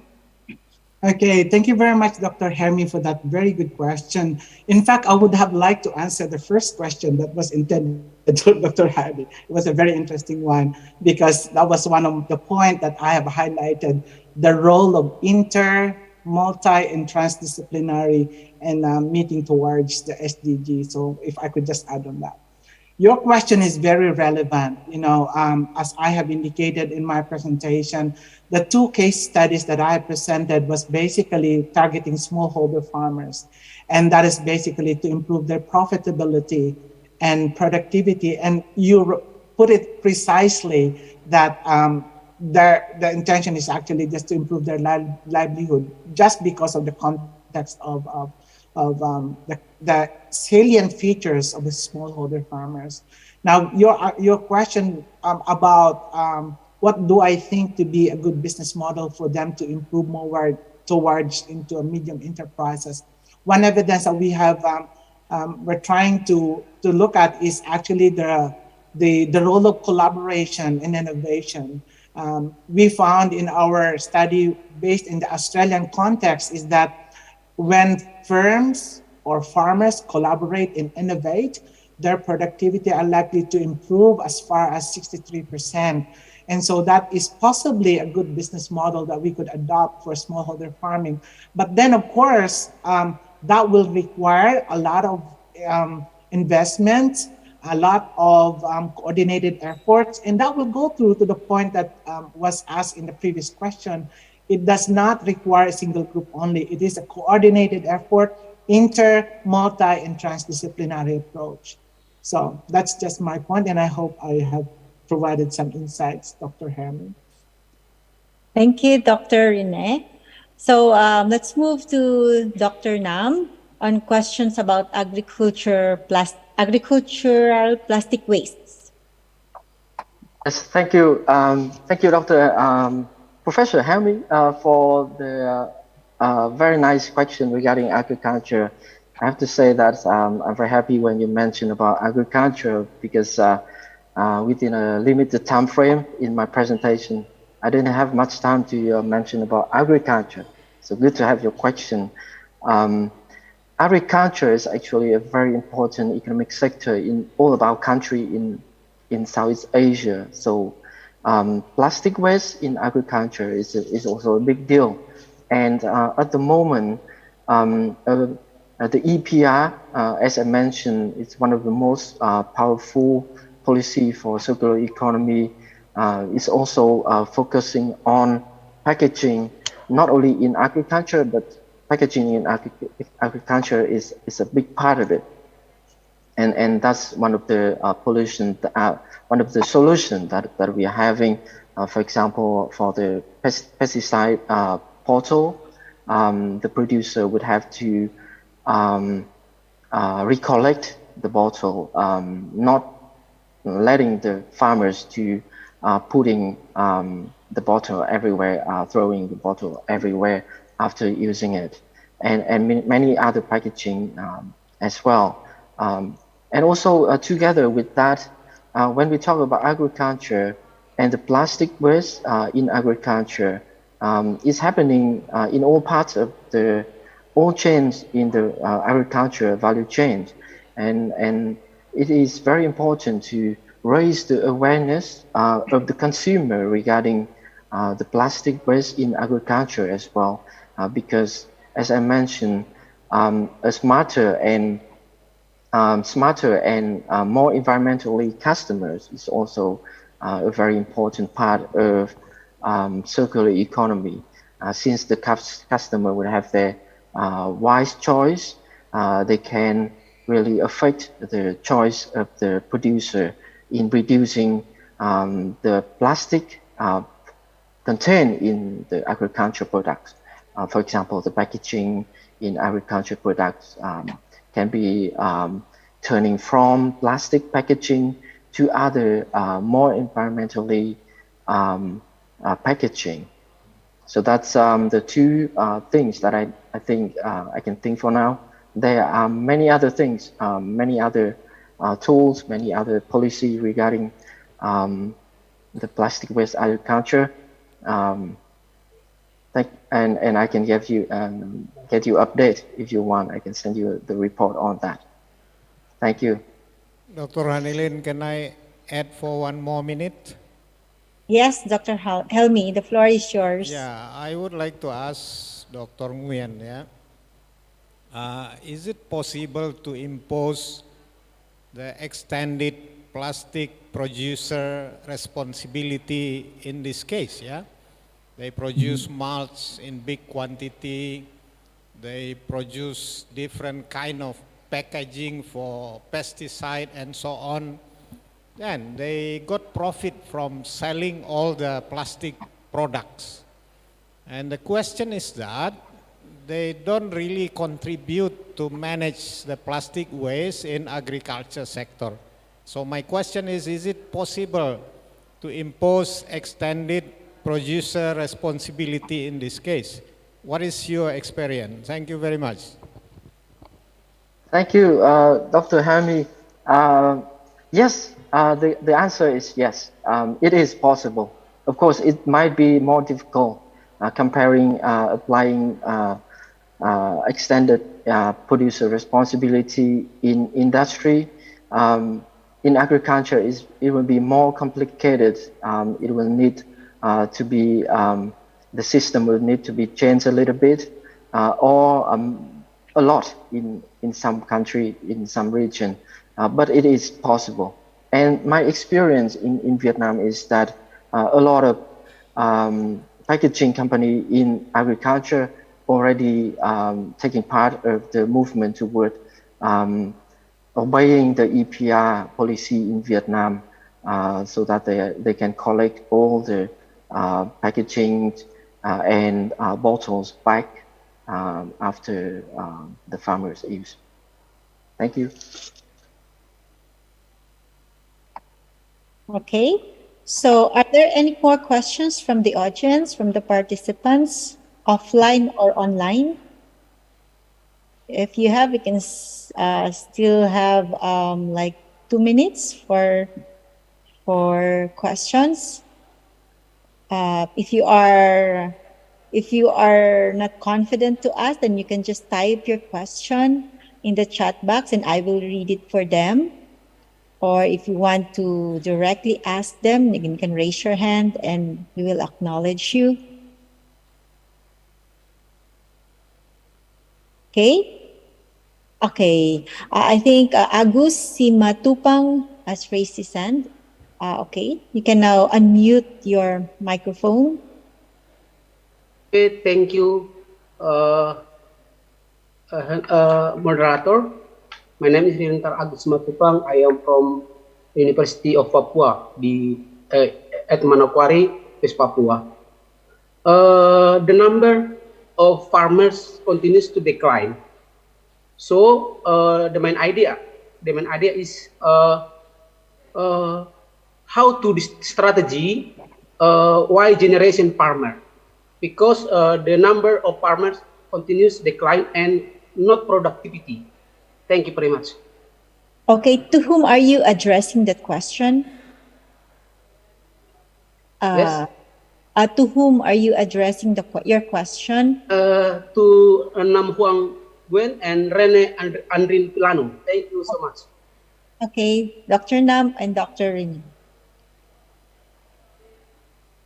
Yes, yeah, maybe I can just respond first, and Dr. Rene can add some more information. I think the policies can be applied regardless the fact that we are having less and less farmers, because the responsibility is still there, and so yeah, you have to extend the responsibility so that the waste can be recollected and recycled in a better way. So just like that. And yeah, in Vietnam, we also face the same situation when we talk about agriculture, because it's one of the sector that should be supported. It's about food security, really important for us. We have so many people to feed. Nevertheless, the responsibility still have to be made, have to be done, because if we have, if we are making too much waste, our economic system will be harmed, and our economic development, even our food safety will be harmed as well. So yeah, we need to think about it, because right now the waste is already too much, and it's harmful to our living standard. Thank you. Okay, thanks, Pa Agus, for that question. And I concur with your observations that the number of farmers are actually declining, and not necessarily that productivity is declining. And that is shared across the globe. And I believe that is a challenge for us here in this forum, for us here who are members of the Higher Education Academy, for us here who are teaching agriculture. Agriculture is not only getting our hands dirty. Agriculture involves a lot of dimension in the chain. So what we could do is actually how we can connect farmers to the chain, and how can we have better information for our younger generations, to let them know that agriculture is not about the land. It's a business, it's a science, it's an art. And making it more profitable is actually a challenge for us to meet that, improve in livelihood improve in profitability, and most importantly, improve in the whole society. It's not only in the context of developing country, even in the developed countries, agriculture is viewed secondary. But if I may share, one time I speak to high school students, and I asked them a single question: where are you going after the talk? They all said they're gonna eat. Where do you get the food? And that was resonated. And I think the messaging that we need to give to our younger generation is very, very important. And of course, if you do deliver the message, it has to be supported by appropriate policies. And it's an old adage already. It's an old thing that is already there. But the messaging has to change. The messaging has to change from my perspective. Thank you. I'm so passionate about this. Thank you so much, Doctor. Agriculture is life. Yeah, that's right. So unfortunately, we don't have much time for this discussion. So if you have questions, if the participants have questions, then they can just. I think the speakers are open for emails. If you want to ask questions, you can email them. The organizer will provide you emails of the speakers. So thank you so much for those who asked questions, and let's move on to a brief cultural entertainment. There will be a song by Gaptas Gita Jaya on Jangkrik Gengo. Okay, so let's listen to them. Thank you.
Kelas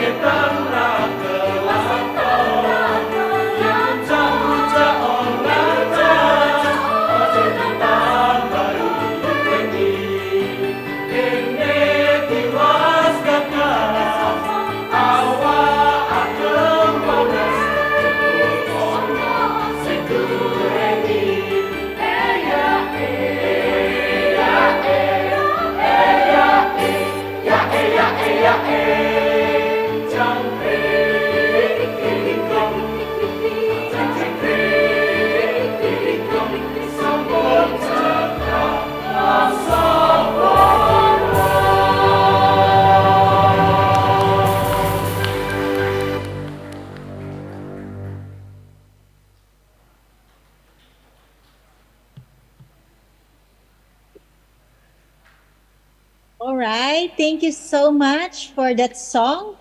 I think it's the cricket song in Javanese. I'm not sure. I just googled it, but it says it's a cricket song. Okay, so let's move on to our to the second part of our conference proper, and it's there will be three speakers for this session, and this is the last session for this parallel uh, conference. So our fourth fourth speaker for this session is a prolific researcher in Malaysia. Her specialization includes chemical and food process engineering, food powder technology, and food products innovation.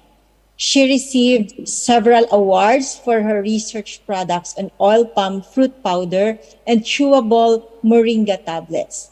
She has published 170 articles in various international and national journals and was invited in various conferences, fora, and symposia as resource speaker on food innovation.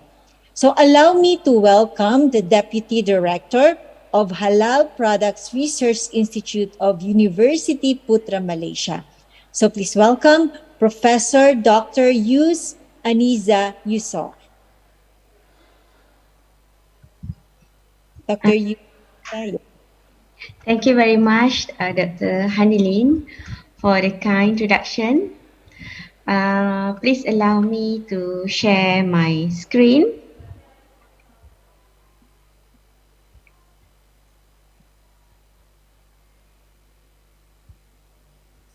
Okay.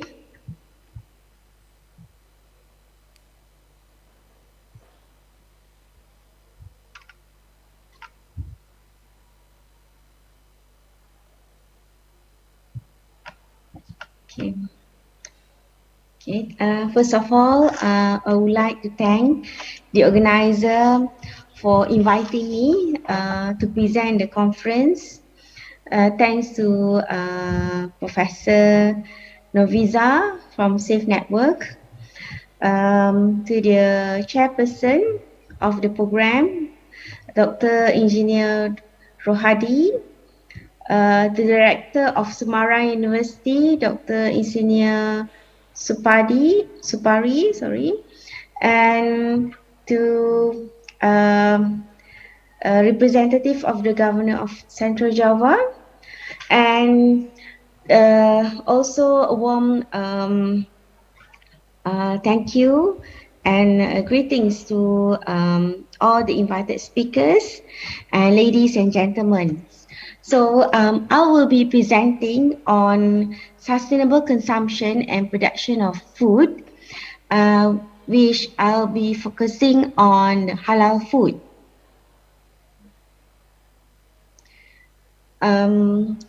As being introduced just now by Dr. Hanilin, Ms. Aniza Yusof from the Halal Products Research Institute. I'm also a lecturer in the Department of Process and Food Engineering, Faculty of Engineering, UPM. So just a brief introduction about my profile.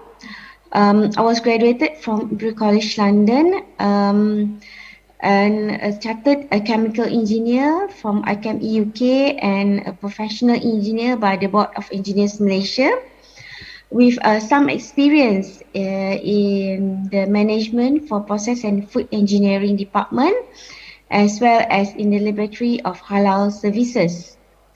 As introduced just now, my area of interest is on food material engineering, particle technology, specializing on solid-solid interactions of dry food powders and biomaterial, as well as for halal product development.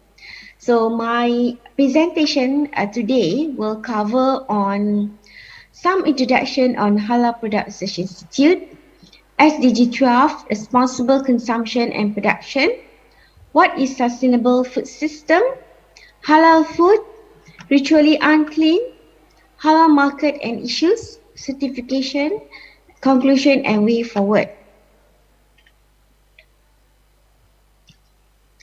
So some overview of sorry.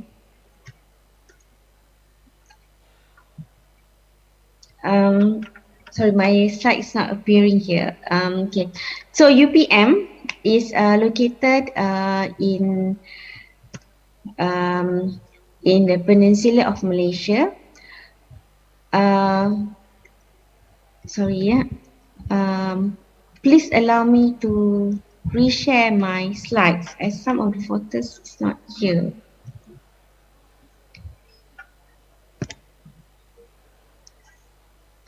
Sorry, yeah.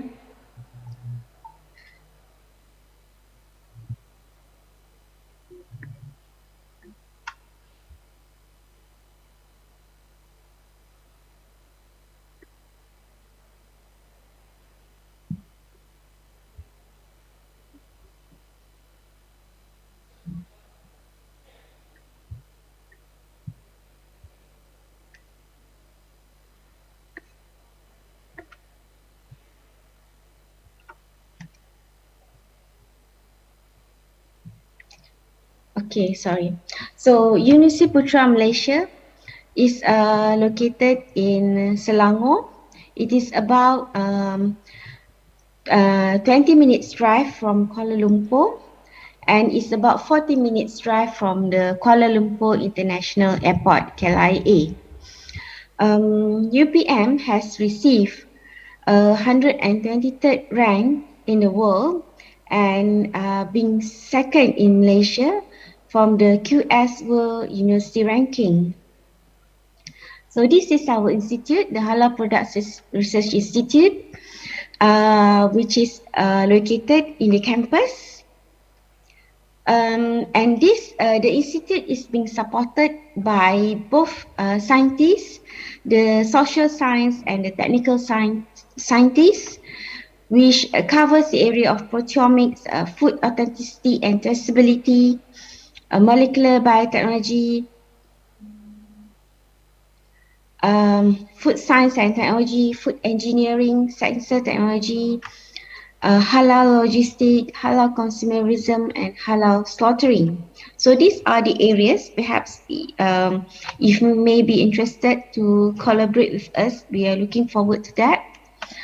And we are having postgraduate programs for the Master of Science and Doctor of Philosophy in thesis for halal product science, halal products development, halal products management, Sharia, and halal laws.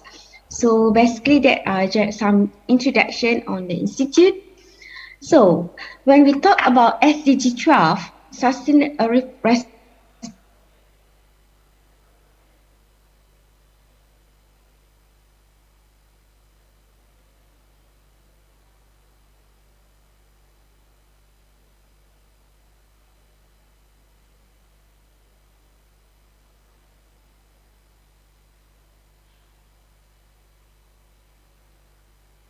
Hello?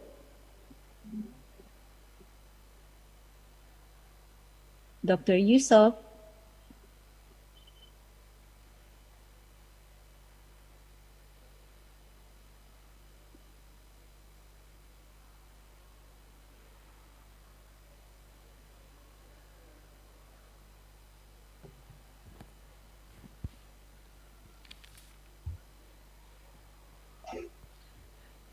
Sorry, we lose connection, is it? Yeah, maybe. Yeah, but you're back already. Okay, I'm sorry about that. I'll reshare my screen.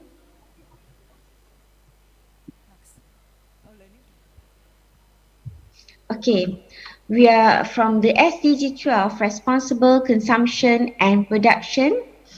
From the Rio Plus 20, from the paragraph 28 of the 2030 agenda of the meeting, okay, this quoted from the meeting that the countries commit to making fundamental changes in the way that our societies produce and consume goods and services.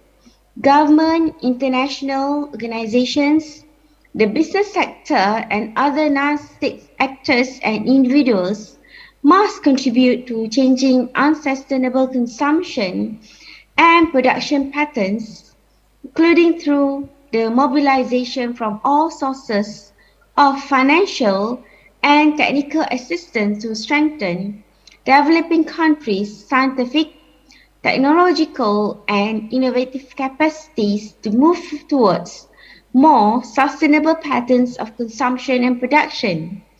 We encourage the implementation of the 10-year framework of programs of sustainable consumption and production.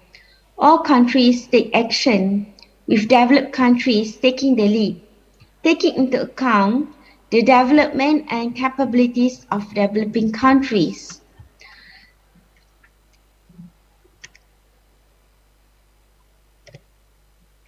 So, when we talk about SDG 12, it is to ensure sustainable consumption and production patterns. So what is unsustainable patterns? As just now we have heard from the third invited speakers will have also covered a few aspects of this. So this is taken from SDGs website on the triple planetary crisis, which covers the climate change, biodiversity loss, as well as the pollution.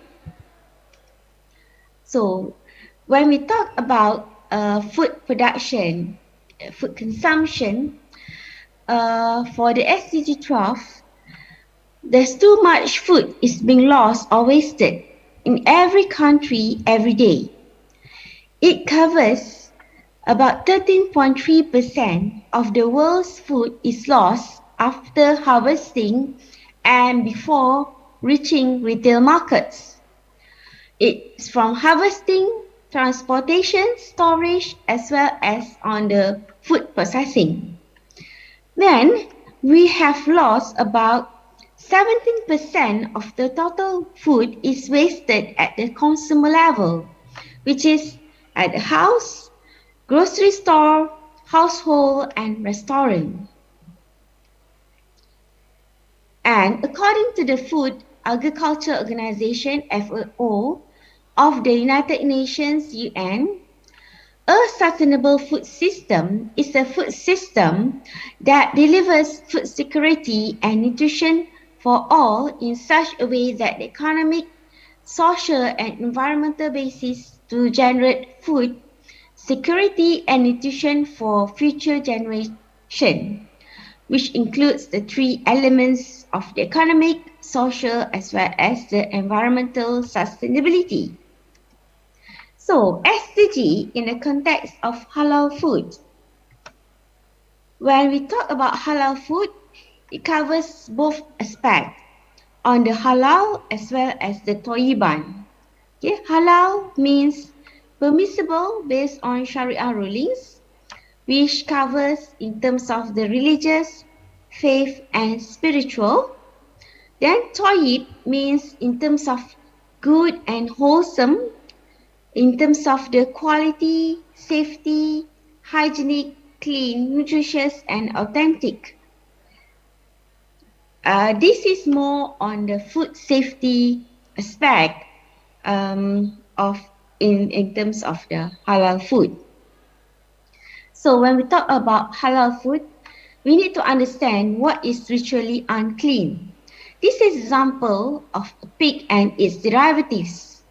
Yeah, on the various parts of pig that are useful and has been used as industrial products, such as for fat derivatives, for proof, texturizer in the cosmetic industry, gelatin for production of ice cream, marshmallow, yogurt, soft candy, jelly, capsules, then for collagen, leathery product, from the hair, the inner parts, for blood, bone, as well as from the meats. So these are the various products that can be obtained from the various parts of the pigs and its derivatives. However, when we talk about halal market and issues, there could be various concerns and issues that should be highlighted. For example, in terms of the authenticity of food with pork substitute, as we know that pork is easily available and is more um, is available in abundance, so it can be sometimes it may be used as substitute for products. Therefore, for Muslims, uh, this will be a concern when consuming the halal product. The use of undeclared prohibited ingredients in the product, use of cheaper filler ingredients to add weight for higher value, product handling and processing, then cross-contamination of product, for example, in the factory, then supply chain, throughout from the farm to fork, from the transportation to the factory, to the processing, then to the customer, which is, and then in the transportation system alone, that could be also some cross contamination as well as mishandling of the product. Therefore, in order to ensure that we are supporting the SDG, certification is important. It is widely used in developed countries for product as well as for factory certification. This will protect consumers in terms of health threats and prevent frauds in the use of ingredients, preparation, preservation, packaging, transportation, and sales. As we know that other than halal certification, there are also the safety aspect, which is the Taliban concept, the Taliban aspect that can be looked into, which is such as the GAP, Good Agricultural Practice, which will cover in terms of safe and eco-friendly agricultural practice environment. Then on GMP, Good Manufacturing Practice, this will cover in terms of building facilities, movement of workers and goods, quality control, records, employee safety, hygiene and sanitation, environmental friendly and following the needs of local government. Then we can also have like HACCP, Hazard Analysis Critical Control Points. This will identify hazards, analyze hazards, critical control, and ensure the process is always under control. So with the certifications for halal, for GAP, GMP, HACCP, this will ensure that we can have a safe process from the ingredients to preparation, preservation, packaging, transportation, etc. So, in conclusion, and way forward, SDG 12 for responsible consumption and production covers all aspects, including the halal food, to ensure sustainable food system for halal food. We should be looking into harvesting, storage, transportation, processing, manufacturing, handling, and consumption. Halal food can also be sustainable with the support of the safety aspects of food such as GAP, GMP, and HACCP. Certification provides confidence to consumer in terms of economic, social, and environmental sustainability. So with that, thank you very much. I will end my sharing. Thank you. Thank you so much for sharing your thoughts on the halal food system and its relation to consumption, sustainable consumption and production. Thank you very much for this topic, Dr. Yusanisa. We will now move on to another resource person. So our next speaker is a well-experienced researcher on social development studies and sustainable development areas. He took his master's degree social development studies at the Ateneo de Manila University in the Philippines and finished his doctorate degree on agrarian development at the University of London, United Kingdom. He has several engagements with international organizations such as UNESCO, UNFPA, ASEAN Secretariat, UNFAO, the World Bank, Asian Development Bank, UNDP, European Union Asia, Ford Foundation, and many others. His expertise has been recognized in international universities such as Chulalongkorn University in Thailand, Asian Institute of Technology in Bangkok, Gifu University in Japan, Deakin University in Australia, Indiana University in USA, and Brighton University in United Kingdom. He has also published several articles and book chapters on sustainable development. So without much further ado, let us welcome Professor Dr. Insinyur Helmi from Andalas University, Indonesia. Dr. Helmi, the time is yours. Thank you, Prof. Anilin. I saw you are coming to Semarang. Distinguished speaker and rector and all the teacher, lecturer, and professor from USM, and distinguished participant as well. Allow me to start my presentation. The title is about indigenous community and SDGs towards achieving SDG 1 and SDG 2 through cultural-based agritourism development in Mentawai Island of Indonesia. We did this research, three of us, me and Professor Erwin, and also one of our PhD student, which is originally from Mentawai Island.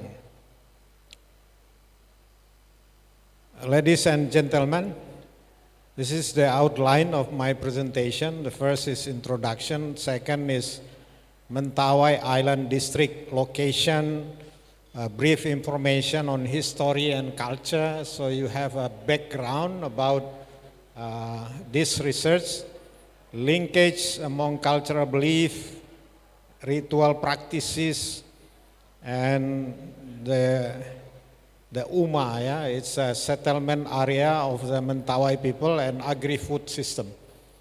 Then why linking culture, agritourism, and SDGs in this case?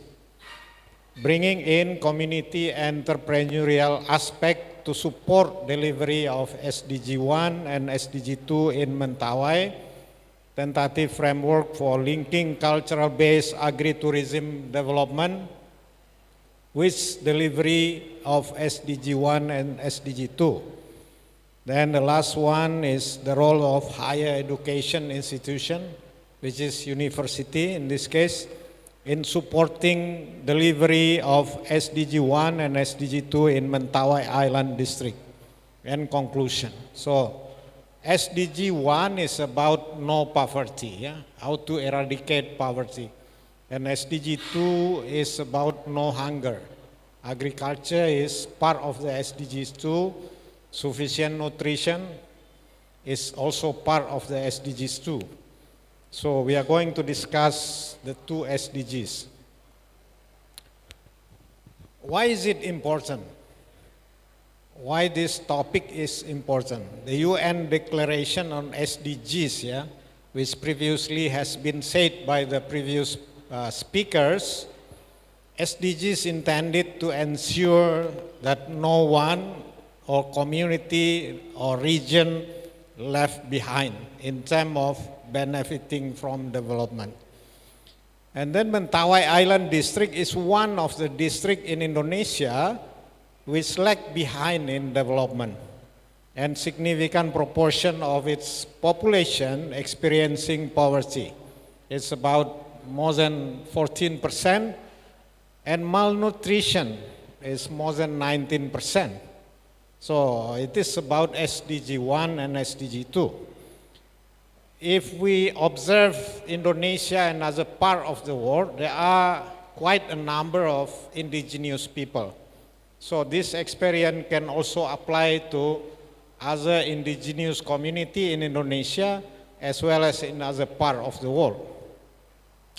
In the context of commitment for delivery of SDGs, Mentawai people deserve, they deserve for improvement in relation to delivery of SDG 1 and SDG 2, which mean, try to alleviate poverty in that district and improve their nutrition. And this presentation attempt to discuss the context and framework towards achieving SDG 1 and SDG 2 in Mentawai. This is just to give you an idea where Mentawai Island is. It is in the western part of West Sumatra province. Where is the presentation material? Yeah, next please.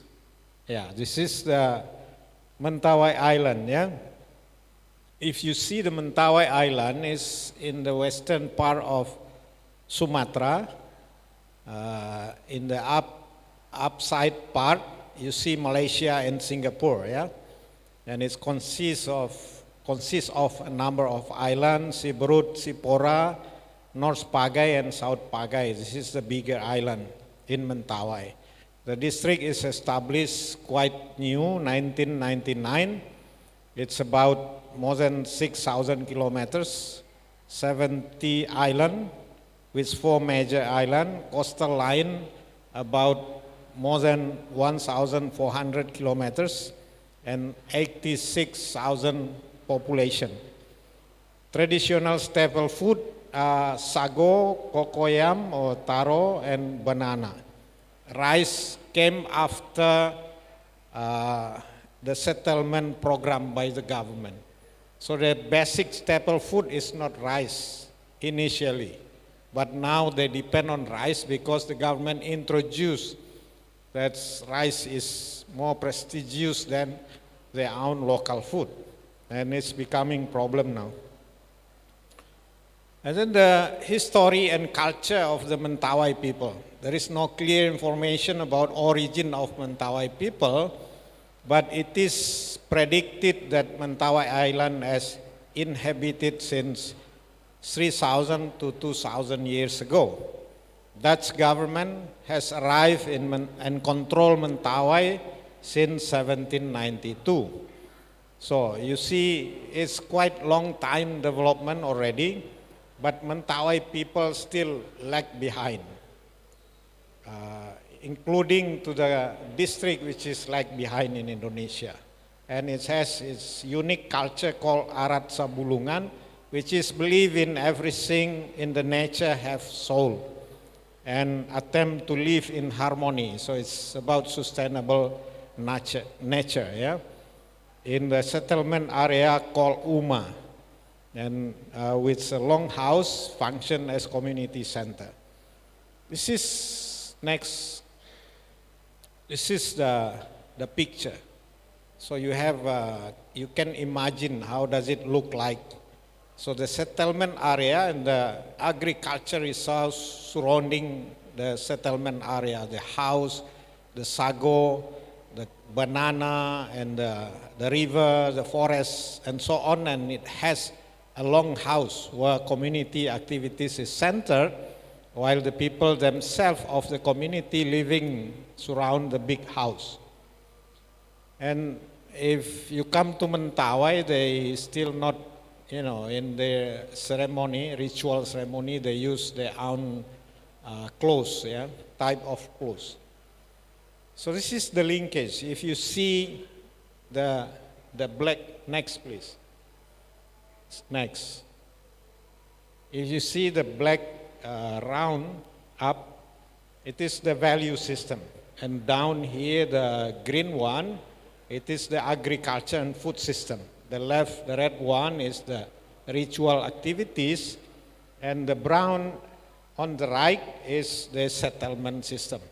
So this connecting between the social life and also the agri-food system of Mentawai people. This is just the picture about current food practice. They have sago, they use the starch, they made of different kind of food, and also from the rotten tree of sago, they collect this larvae, yeah? They call it grubs, grown at the rotten sago tree. It's very rich of nutrition. And this is the cocoyam, or we call it keladi, yeah? And they start, this is just the picture how they cook together for their ritual ceremony. And this is the banana collecting from the farm field of the community, and some of them sell to Padang city. Why linking culture, agritourism, and SDGs in this case? Because, between culture and agriculture is related, and it's related also to SDG, yeah? And the life system is about sustainable life and develop harmony with nature. And the second thing, the reason is why linking culture, agritourism, and SDGs, Mentawai is very famous with this serving. Yeah? People coming from different parts of the world to Mentawai to enjoy the sea wave. So many visitors coming from foreign countries as well as from domestic. And the transportation has improved with this Mentawai Fast.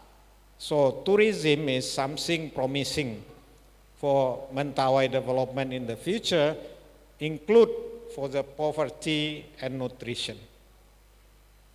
So tourism development would create demand for the agriculture and fresh product as well as processed food product to supply to the need of visitors as well as the local people. And both fresh and intermediate product can also be sold in local market and also outside of Mentawai, yeah, like to example to Padang. Banana also sold until Pekanbaru as raw material for fried banana, which is very famous in Pekanbaru. The origin of the banana is from Mentawai Island. Increased food production would increase availability of food and nutrition at local level and help solve the problem of malnutrition problem. The effort to increase production of fresh agriculture product of intermediate product by rural industry would create a micro and a small enterprise which can help increasing the income of the local community and take them out from poverty.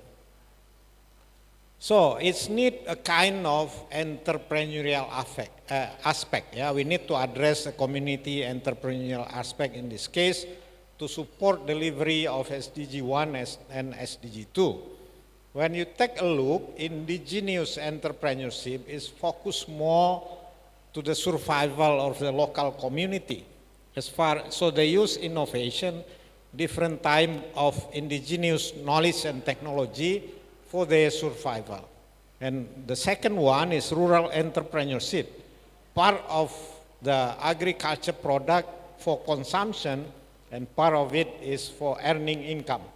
And the last one is urban entrepreneurship, which is more on profit driven purpose. Yeah?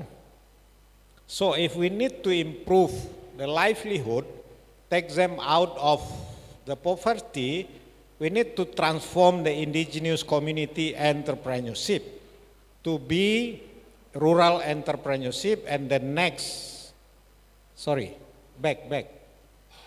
too fast. This one. Okay. So, take indigenous entrepreneurship to rural entrepreneurship, and at the end to urban entrepreneurship, where production is mostly for profit. So we need to transform indigenous community entrepreneurship in this case. And we found out in our research, inter-ethnic interaction is very important, especially with ethnic, which has a business background, trading background like Minangkabau people and Batak people. And we found the case where Mentawai people interacting or working for Minangkabau or Batak people, they start to learn how to do business, how to becoming local traders and send the product outside Mentawai and earning money. So it is one lesson from our research that we need to transform indigenous entrepreneurship to be rural entrepreneurship, and the last is urban entrepreneurship. And this is the tentative framework for linking cultural-based agritourism with development and delivery of SDGs. You see at the bottom is existing condition, malnutrition and poverty.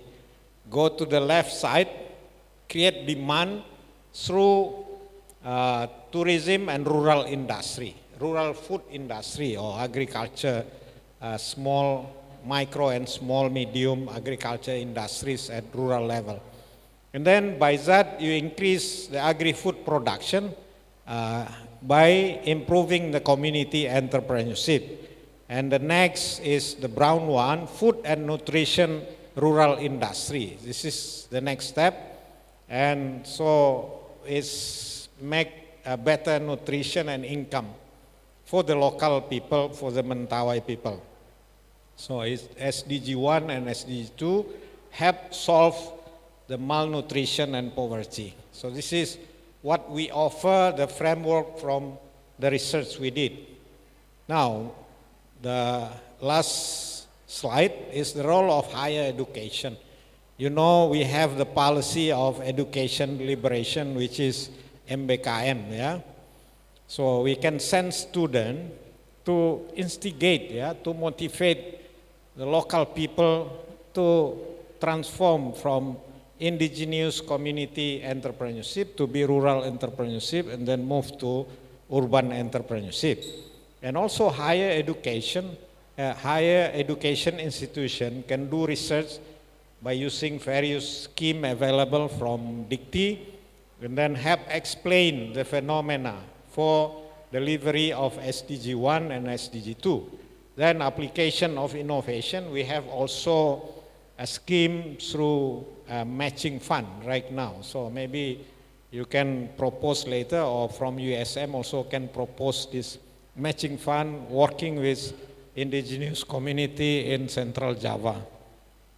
So this is the conclusion. Mentawai Island District is facing the problem of poverty, SDG 1 and malnutrition, indicated by the percentage of population understanding and poverty. However, Mentawai people having the opportunity to deal with poverty and malnutrition through development of cultural-based agritourism. Tourism development will provide incentive to increase fresh and processed food production to cater the need of the visitor as well as for the local and outside Mentawai market. Increased demand for food, both fresh and processed, will open opportunity for employment and growth of micro and small enterprise, which will contribute to delivery of SDG 1 and SDG 2. Thank you very much.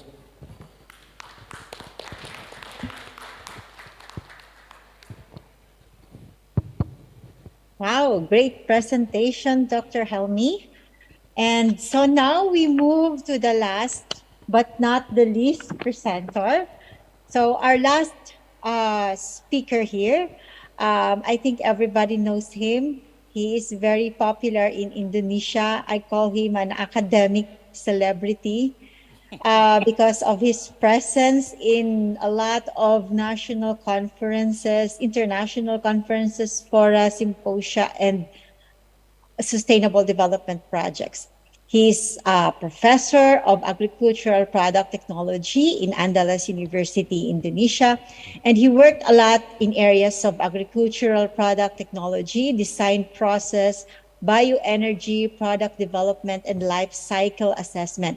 He has experience working with several universities in Malaysia, in Philippines, Australia, India, Sri Lanka, Japan, Thailand, Korea, Vietnam, Spain, and recently Turkey. Ladies and gentlemen, let us welcome the man behind the SAFE Network and all its projects, and currently the head of the board of director of Sawit Center, the Global Center of Excellence in oil palm. And ladies and gentlemen, please welcome the father of networking, Professor Dr. Novizar Nazir. Thank you, Dr. Hani. Because of time, I will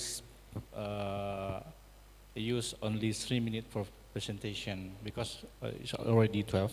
So, please, my slide, please.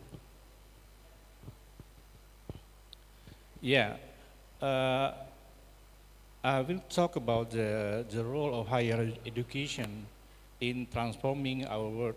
Yeah, this is 2030 agenda for sustainable development. I divided my presentation into 6 chapters: introduction, area of critical importance for humanity and the planet, the philosophy and SDGs agenda, SDGs and target, and developing sustainability competencies in higher education, and closing. Okay. Next slide, please. Yeah, this is introduction. SDGs declare in 25 September in 2015, and the high-level political forum announced 17 sustainable development goals, 17 goals, and 169 target. This is ambitious target for a better world. Okay. Next slide. Yeah, the philosophy of the SDGs is 5P. This is another way to look at SDGs. People, planet, prosperity. Next. Next, please. Peace and partnership. Okay. Next slide.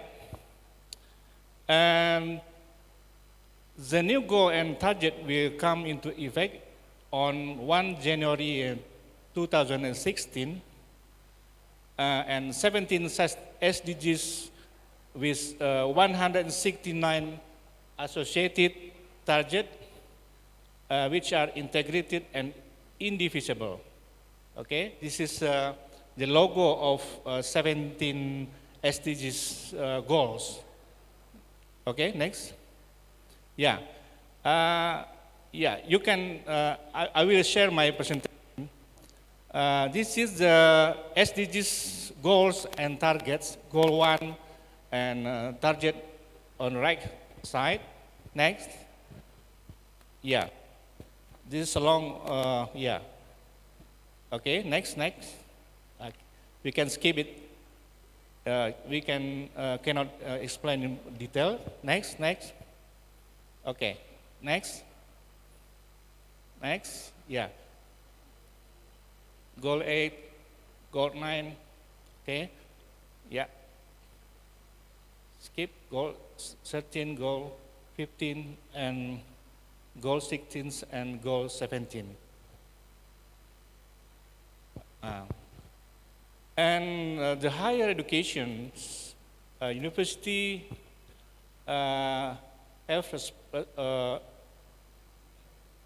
important role to achieve the SDGs in the world. Okay.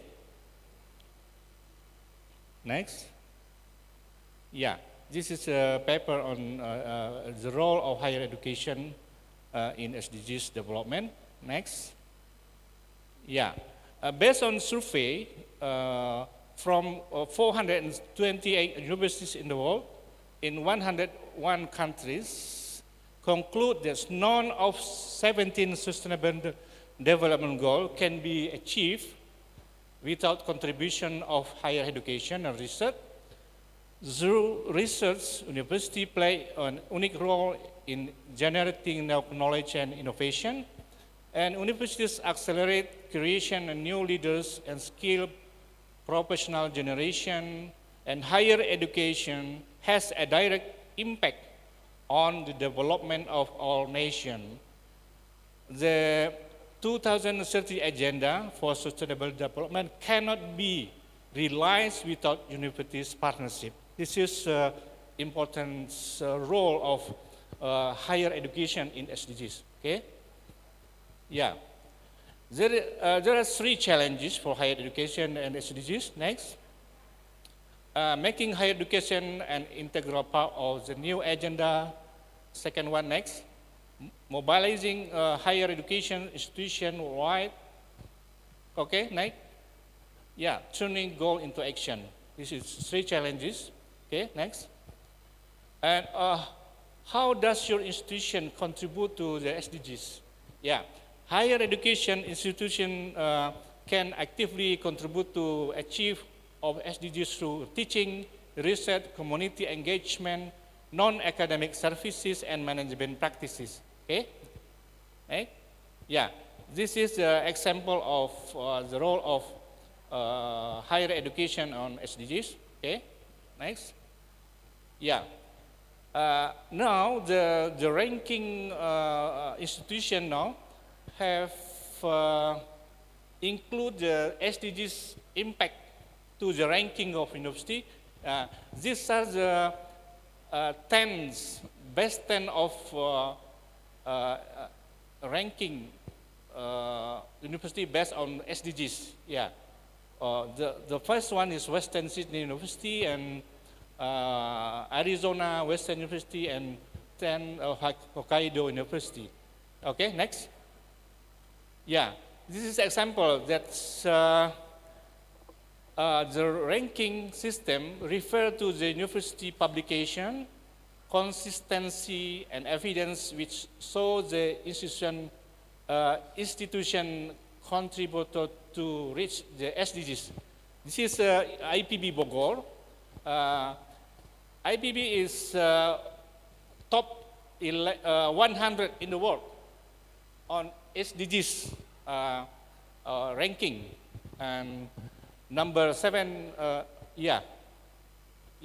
number 7 for the SDGs 2, number 64 for SDGs 15, and number ranking 65 for SDGs 1, and ranking 77 for SDGs 14. So we have to make sure that our university can follow the SDGs to get the good ranking in the world. Okay. Okay. Next. Okay. This is our conference in Istanbul. This year, on October 17th, please register. Please come to the home of two continents. So if you come to Istanbul, you can, see the two continents. Only, from Asia to Europe, in 20 minutes, you can go to Asia and go to Europe only in 20 minutes. Okay? Thank you very much. Assalamualaikum warahmatullahi wabarakatuh.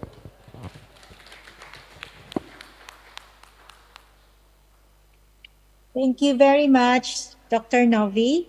And so now we will move to the short discussion because we have, I was informed that we only have 5 minutes left for the discussion. So if you have questions, then our invited speakers are here to answer them. Dr. Yus, Dr. Helmi, and Dr. Novizar is still here to answer your queries. So if you have questions, you may raise your hand to be acknowledged. Yes, Nariman Hadi can ask question directly to our resource persons.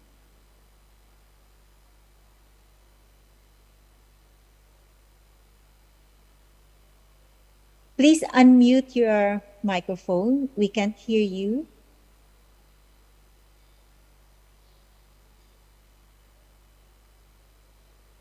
Please unmute your microphone.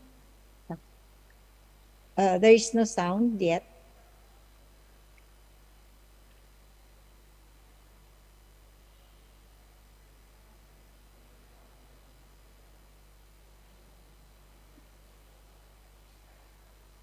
We can't hear you yet, Dr. Nariman. Okay. If there's a problem with your audio, you may just want to type your question so I can read it for them. And so let's move to Ramawati while Nariman Hadi is typing her question. Let's move to Ramawati for her question.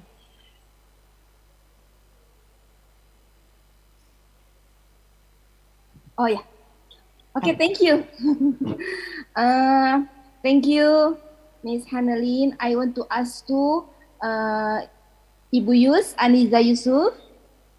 It's very interesting, your explanation about halal. And as we know, halal food is very important. In Indonesia,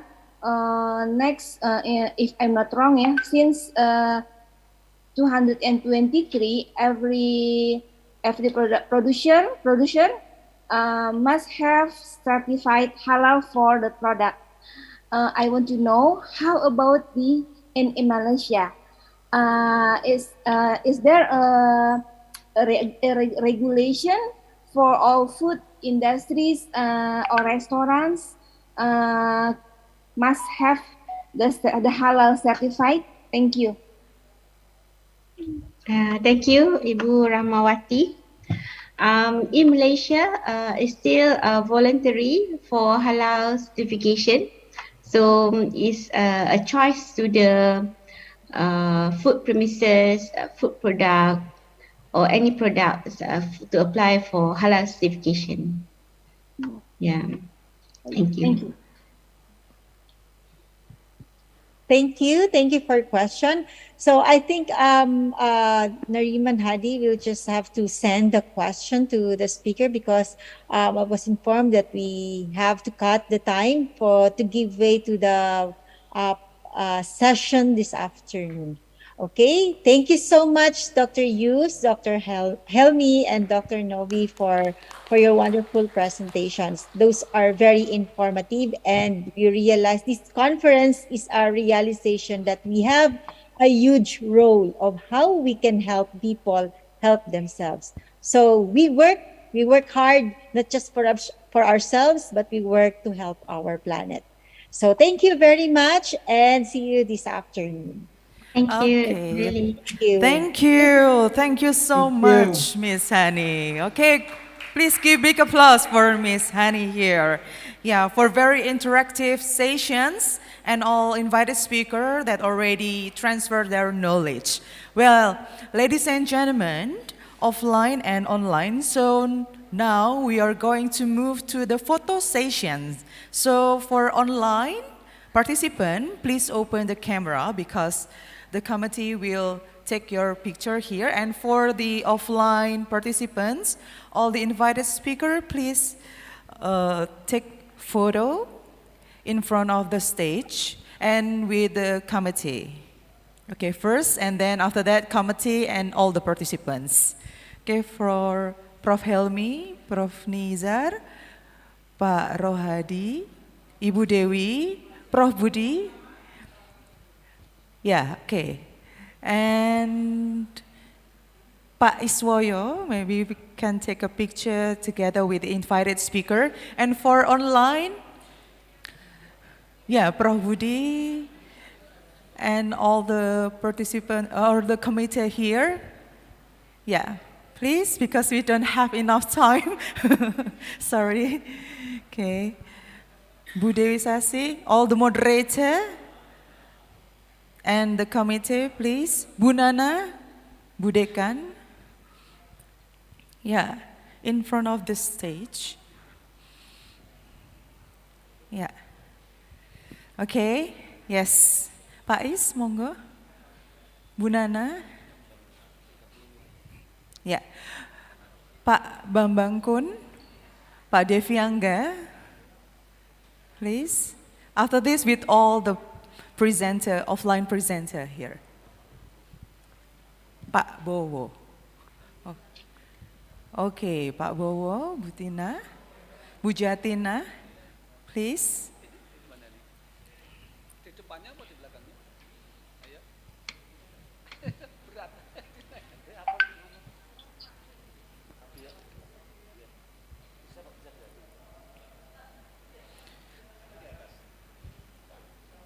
Di atas? Atau di atas? Di atas saja ya. Oke, it's okay. Boleh di stage.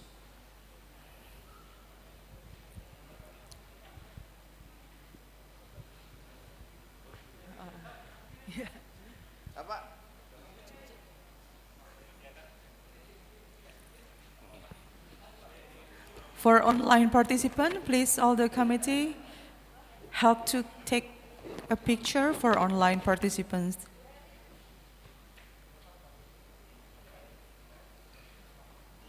For all invited speaker, online invited speaker, please open the camera because we will take your photos.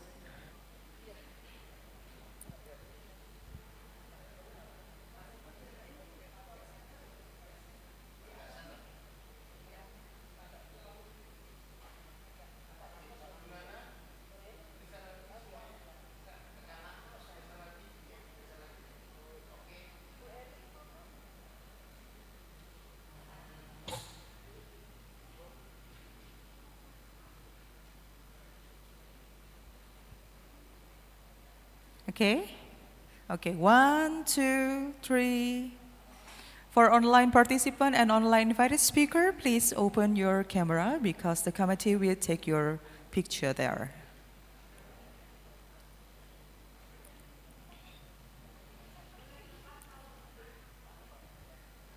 Oke, mungkin bisa buka masker sebentar.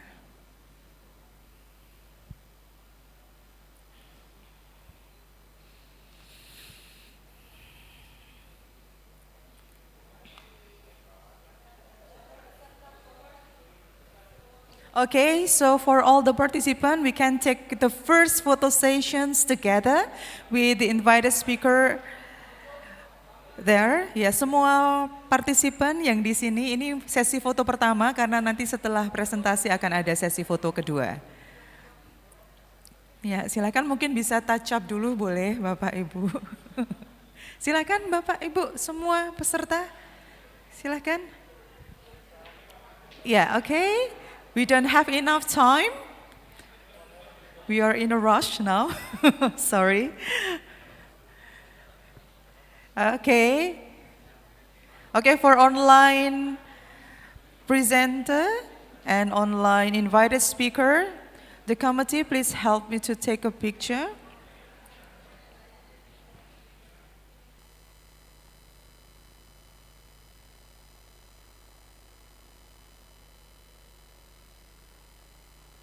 Quite same with this title, something just like this, and also can help falling in love with you. Okay, for Sapta Gita Jaya, the time is yours.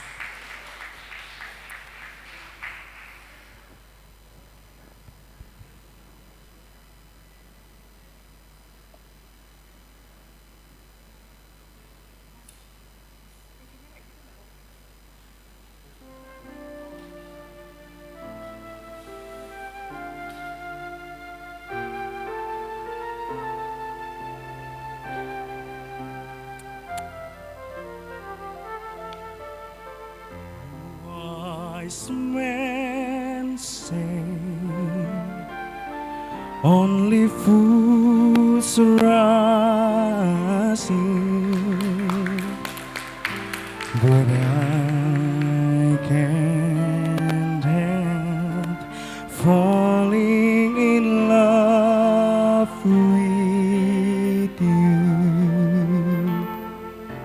Shall I stay? Would it be a sin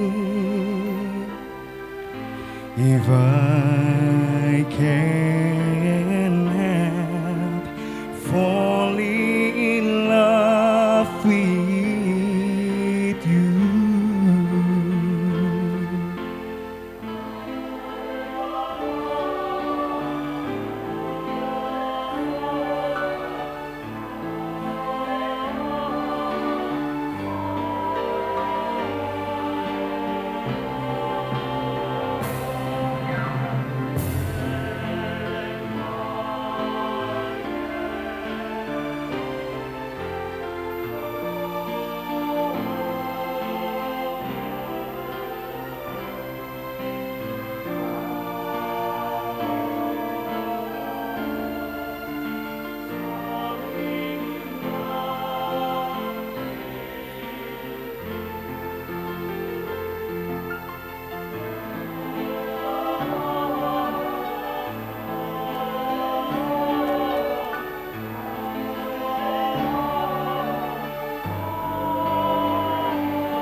For I can help falling in love with you.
Something just like this.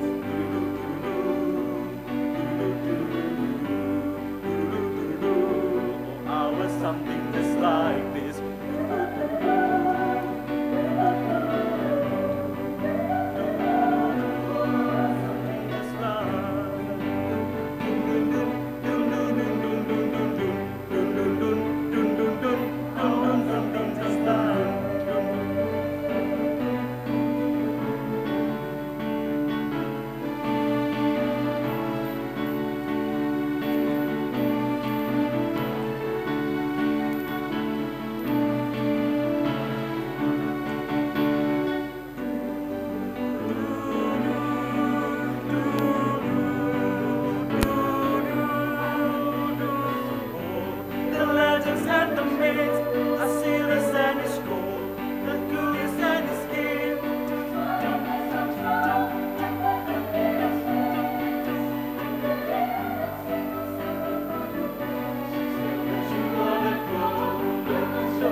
Okay, please give big applause to Sabta Gita Jaya. The voice of angels. Yeah, it's very beautiful. Well, ladies and gentlemen, Semarang has a traditional dance that's able to describe the situations in Semarang. So please welcome Gambang Semarang Dance by Sandiwasa Aksioma Semarang University.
Well, while we're waiting for the dance, I would like to extend our gratitude to our sponsorship of our 1 or 2 days event for BNI, BBJ, Mandiri, Bisnet, PT Dua Kelinci, Hotel Dafam, Yuasa Food, and Hotel Sunrise.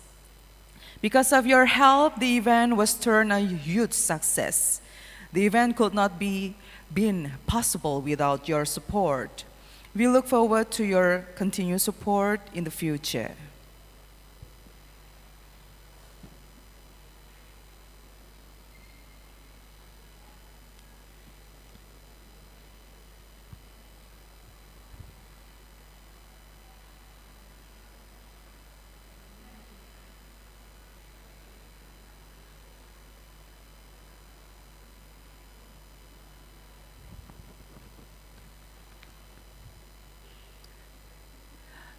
Okay, please welcome Sandiwasa Aksioma Dance with Gambang Semarang Traditional Dance.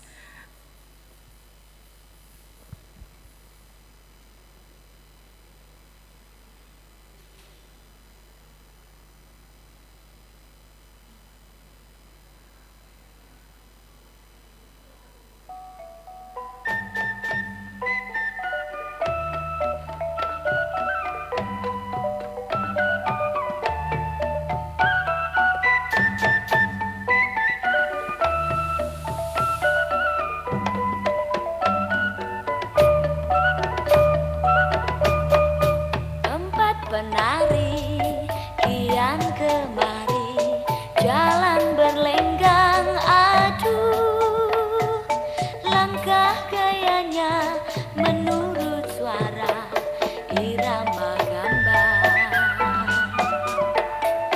Sambil bernyanyi, jongkok berdiri, kaki melintang aduh, itulah dia malam gembira, tari berdendang, bersukaria, telah tertawa semua orang, karena hati tertarik gerak-gerik si tukang kendang.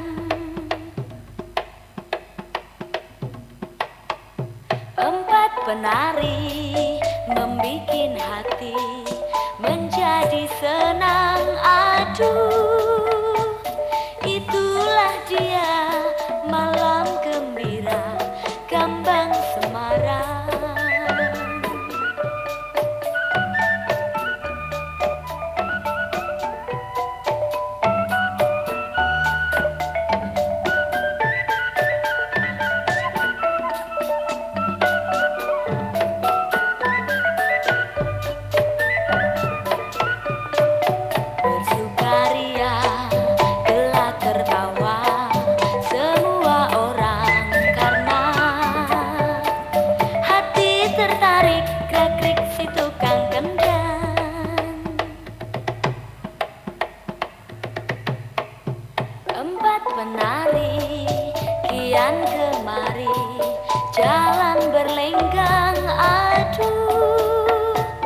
langkah gayanya menurut suara irama gambar.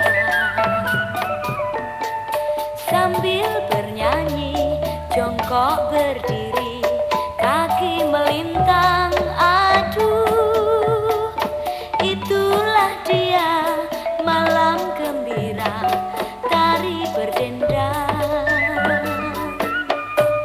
Bersukaria, gelak tertawa, semua orang karena hati tertarik, gerak-gerik si tukang kemjan. Empat penari membikin hati menjadi senang, aduh, itulah dia malam gembira, Gambang Semarang.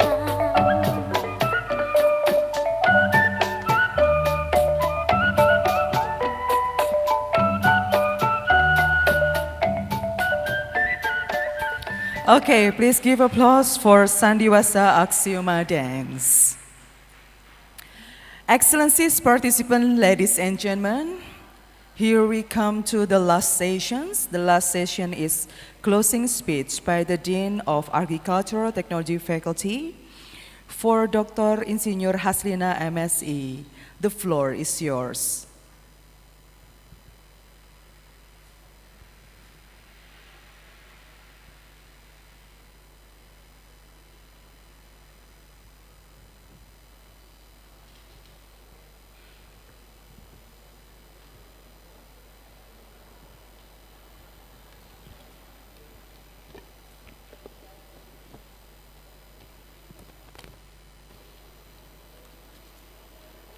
Assalamualaikum warahmatullahi wabarakatuh. Good afternoon.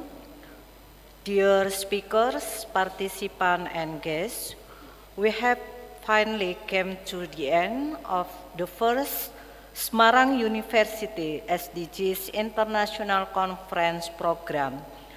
I hope that during this conference, you have managed to gain valuable knowledge as well as expanding network which could potentially convert into a mutual collaboration.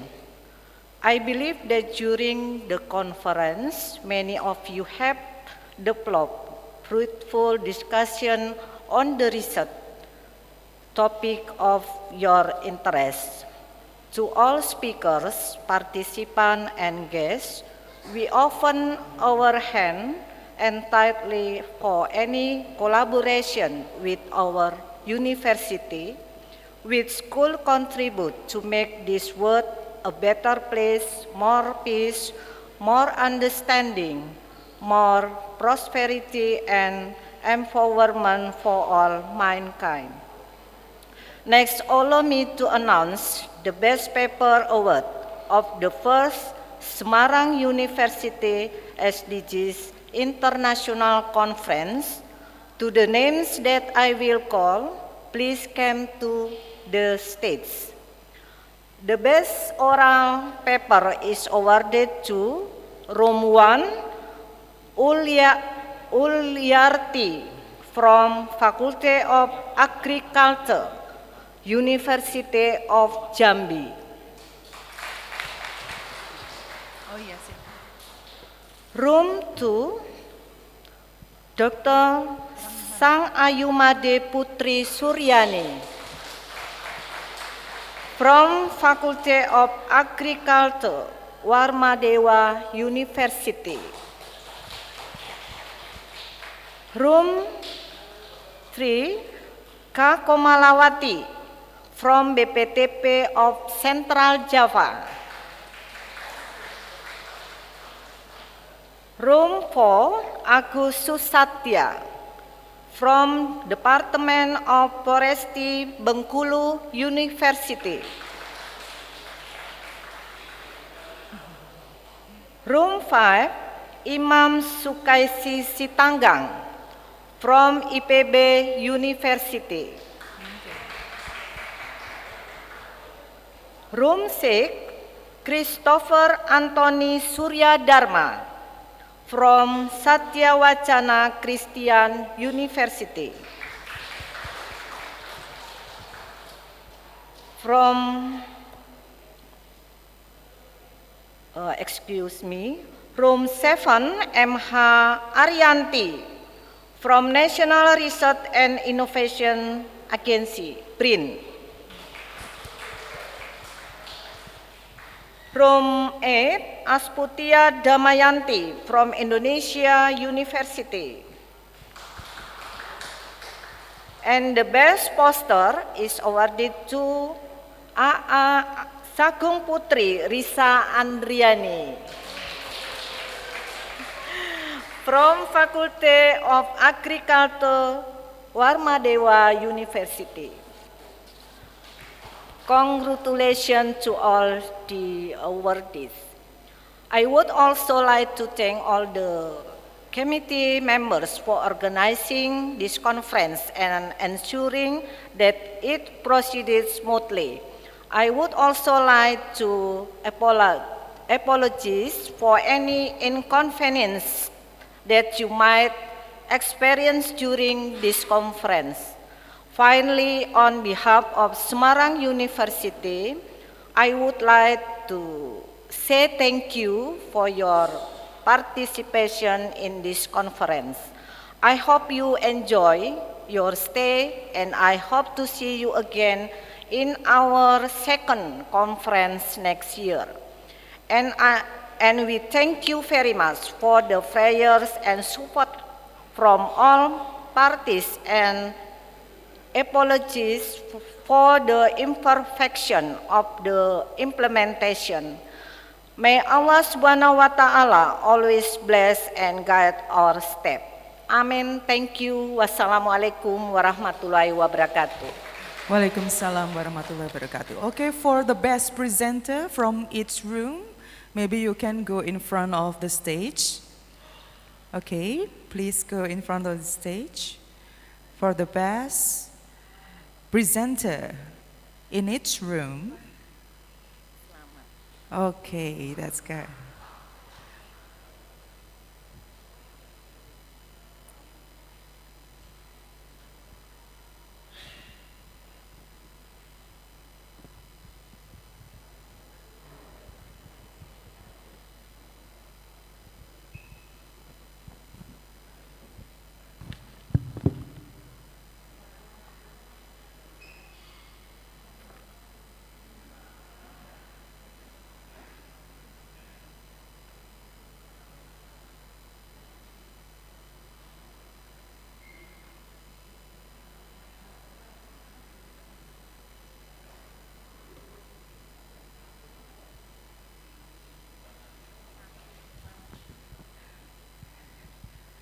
Yeah, the Dean of Faculty of Agricultural Technology, Dr. Insinyur Haslina, and the chairperson, Mr. Rohadi, will give the gift for the best presenter in every room. Congratulations.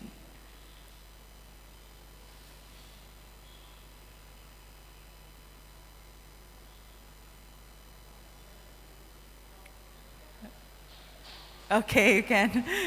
Ya, bisa dibuka sebentar maskernya.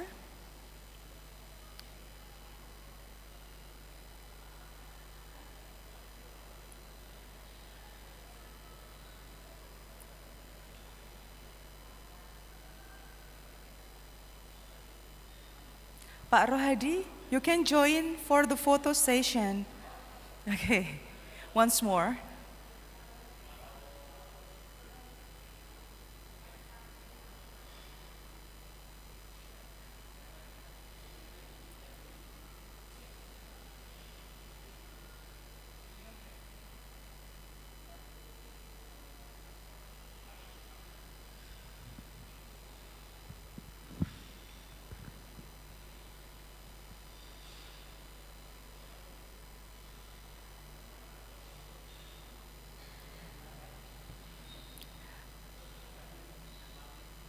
Okay, Budekan first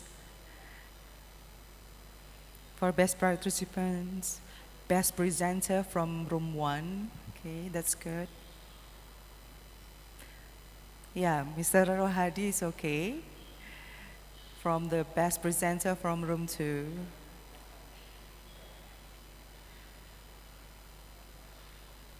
Yeah. Yeah, Dr. Heslina. The best presenter from room 3. Yeah. And then next, Mr. Rohadi for the best presenter from room 4.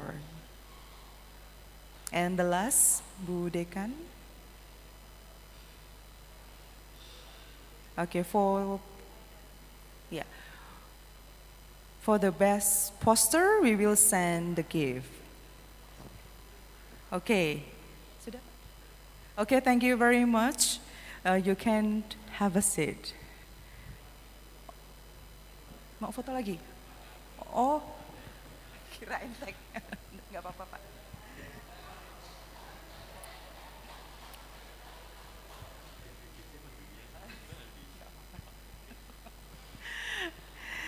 Okay, ladies and gentlemen, to conclude, thank you for the great contributions. Hopefully it will be beneficial for us. And looking forward to seeing you in the same next event next year. I close this international conference. Wabillahi taufiq wal hidayah. Wassalamualaikum warahmatullahi wabarakatuh. Warahmatullahi wabarakatuh.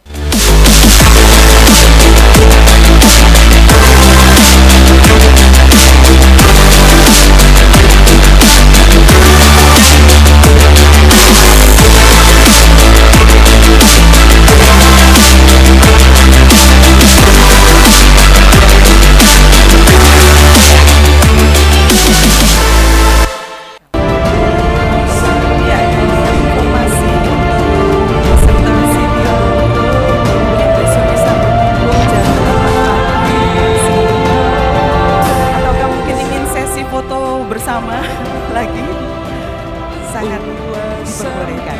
Ya, jadi Bapak Ibu untuk peserta city tour besok silahkan bisa berkumpul di tempat ini jam 8 pagi. Jadi jam 8 pagi.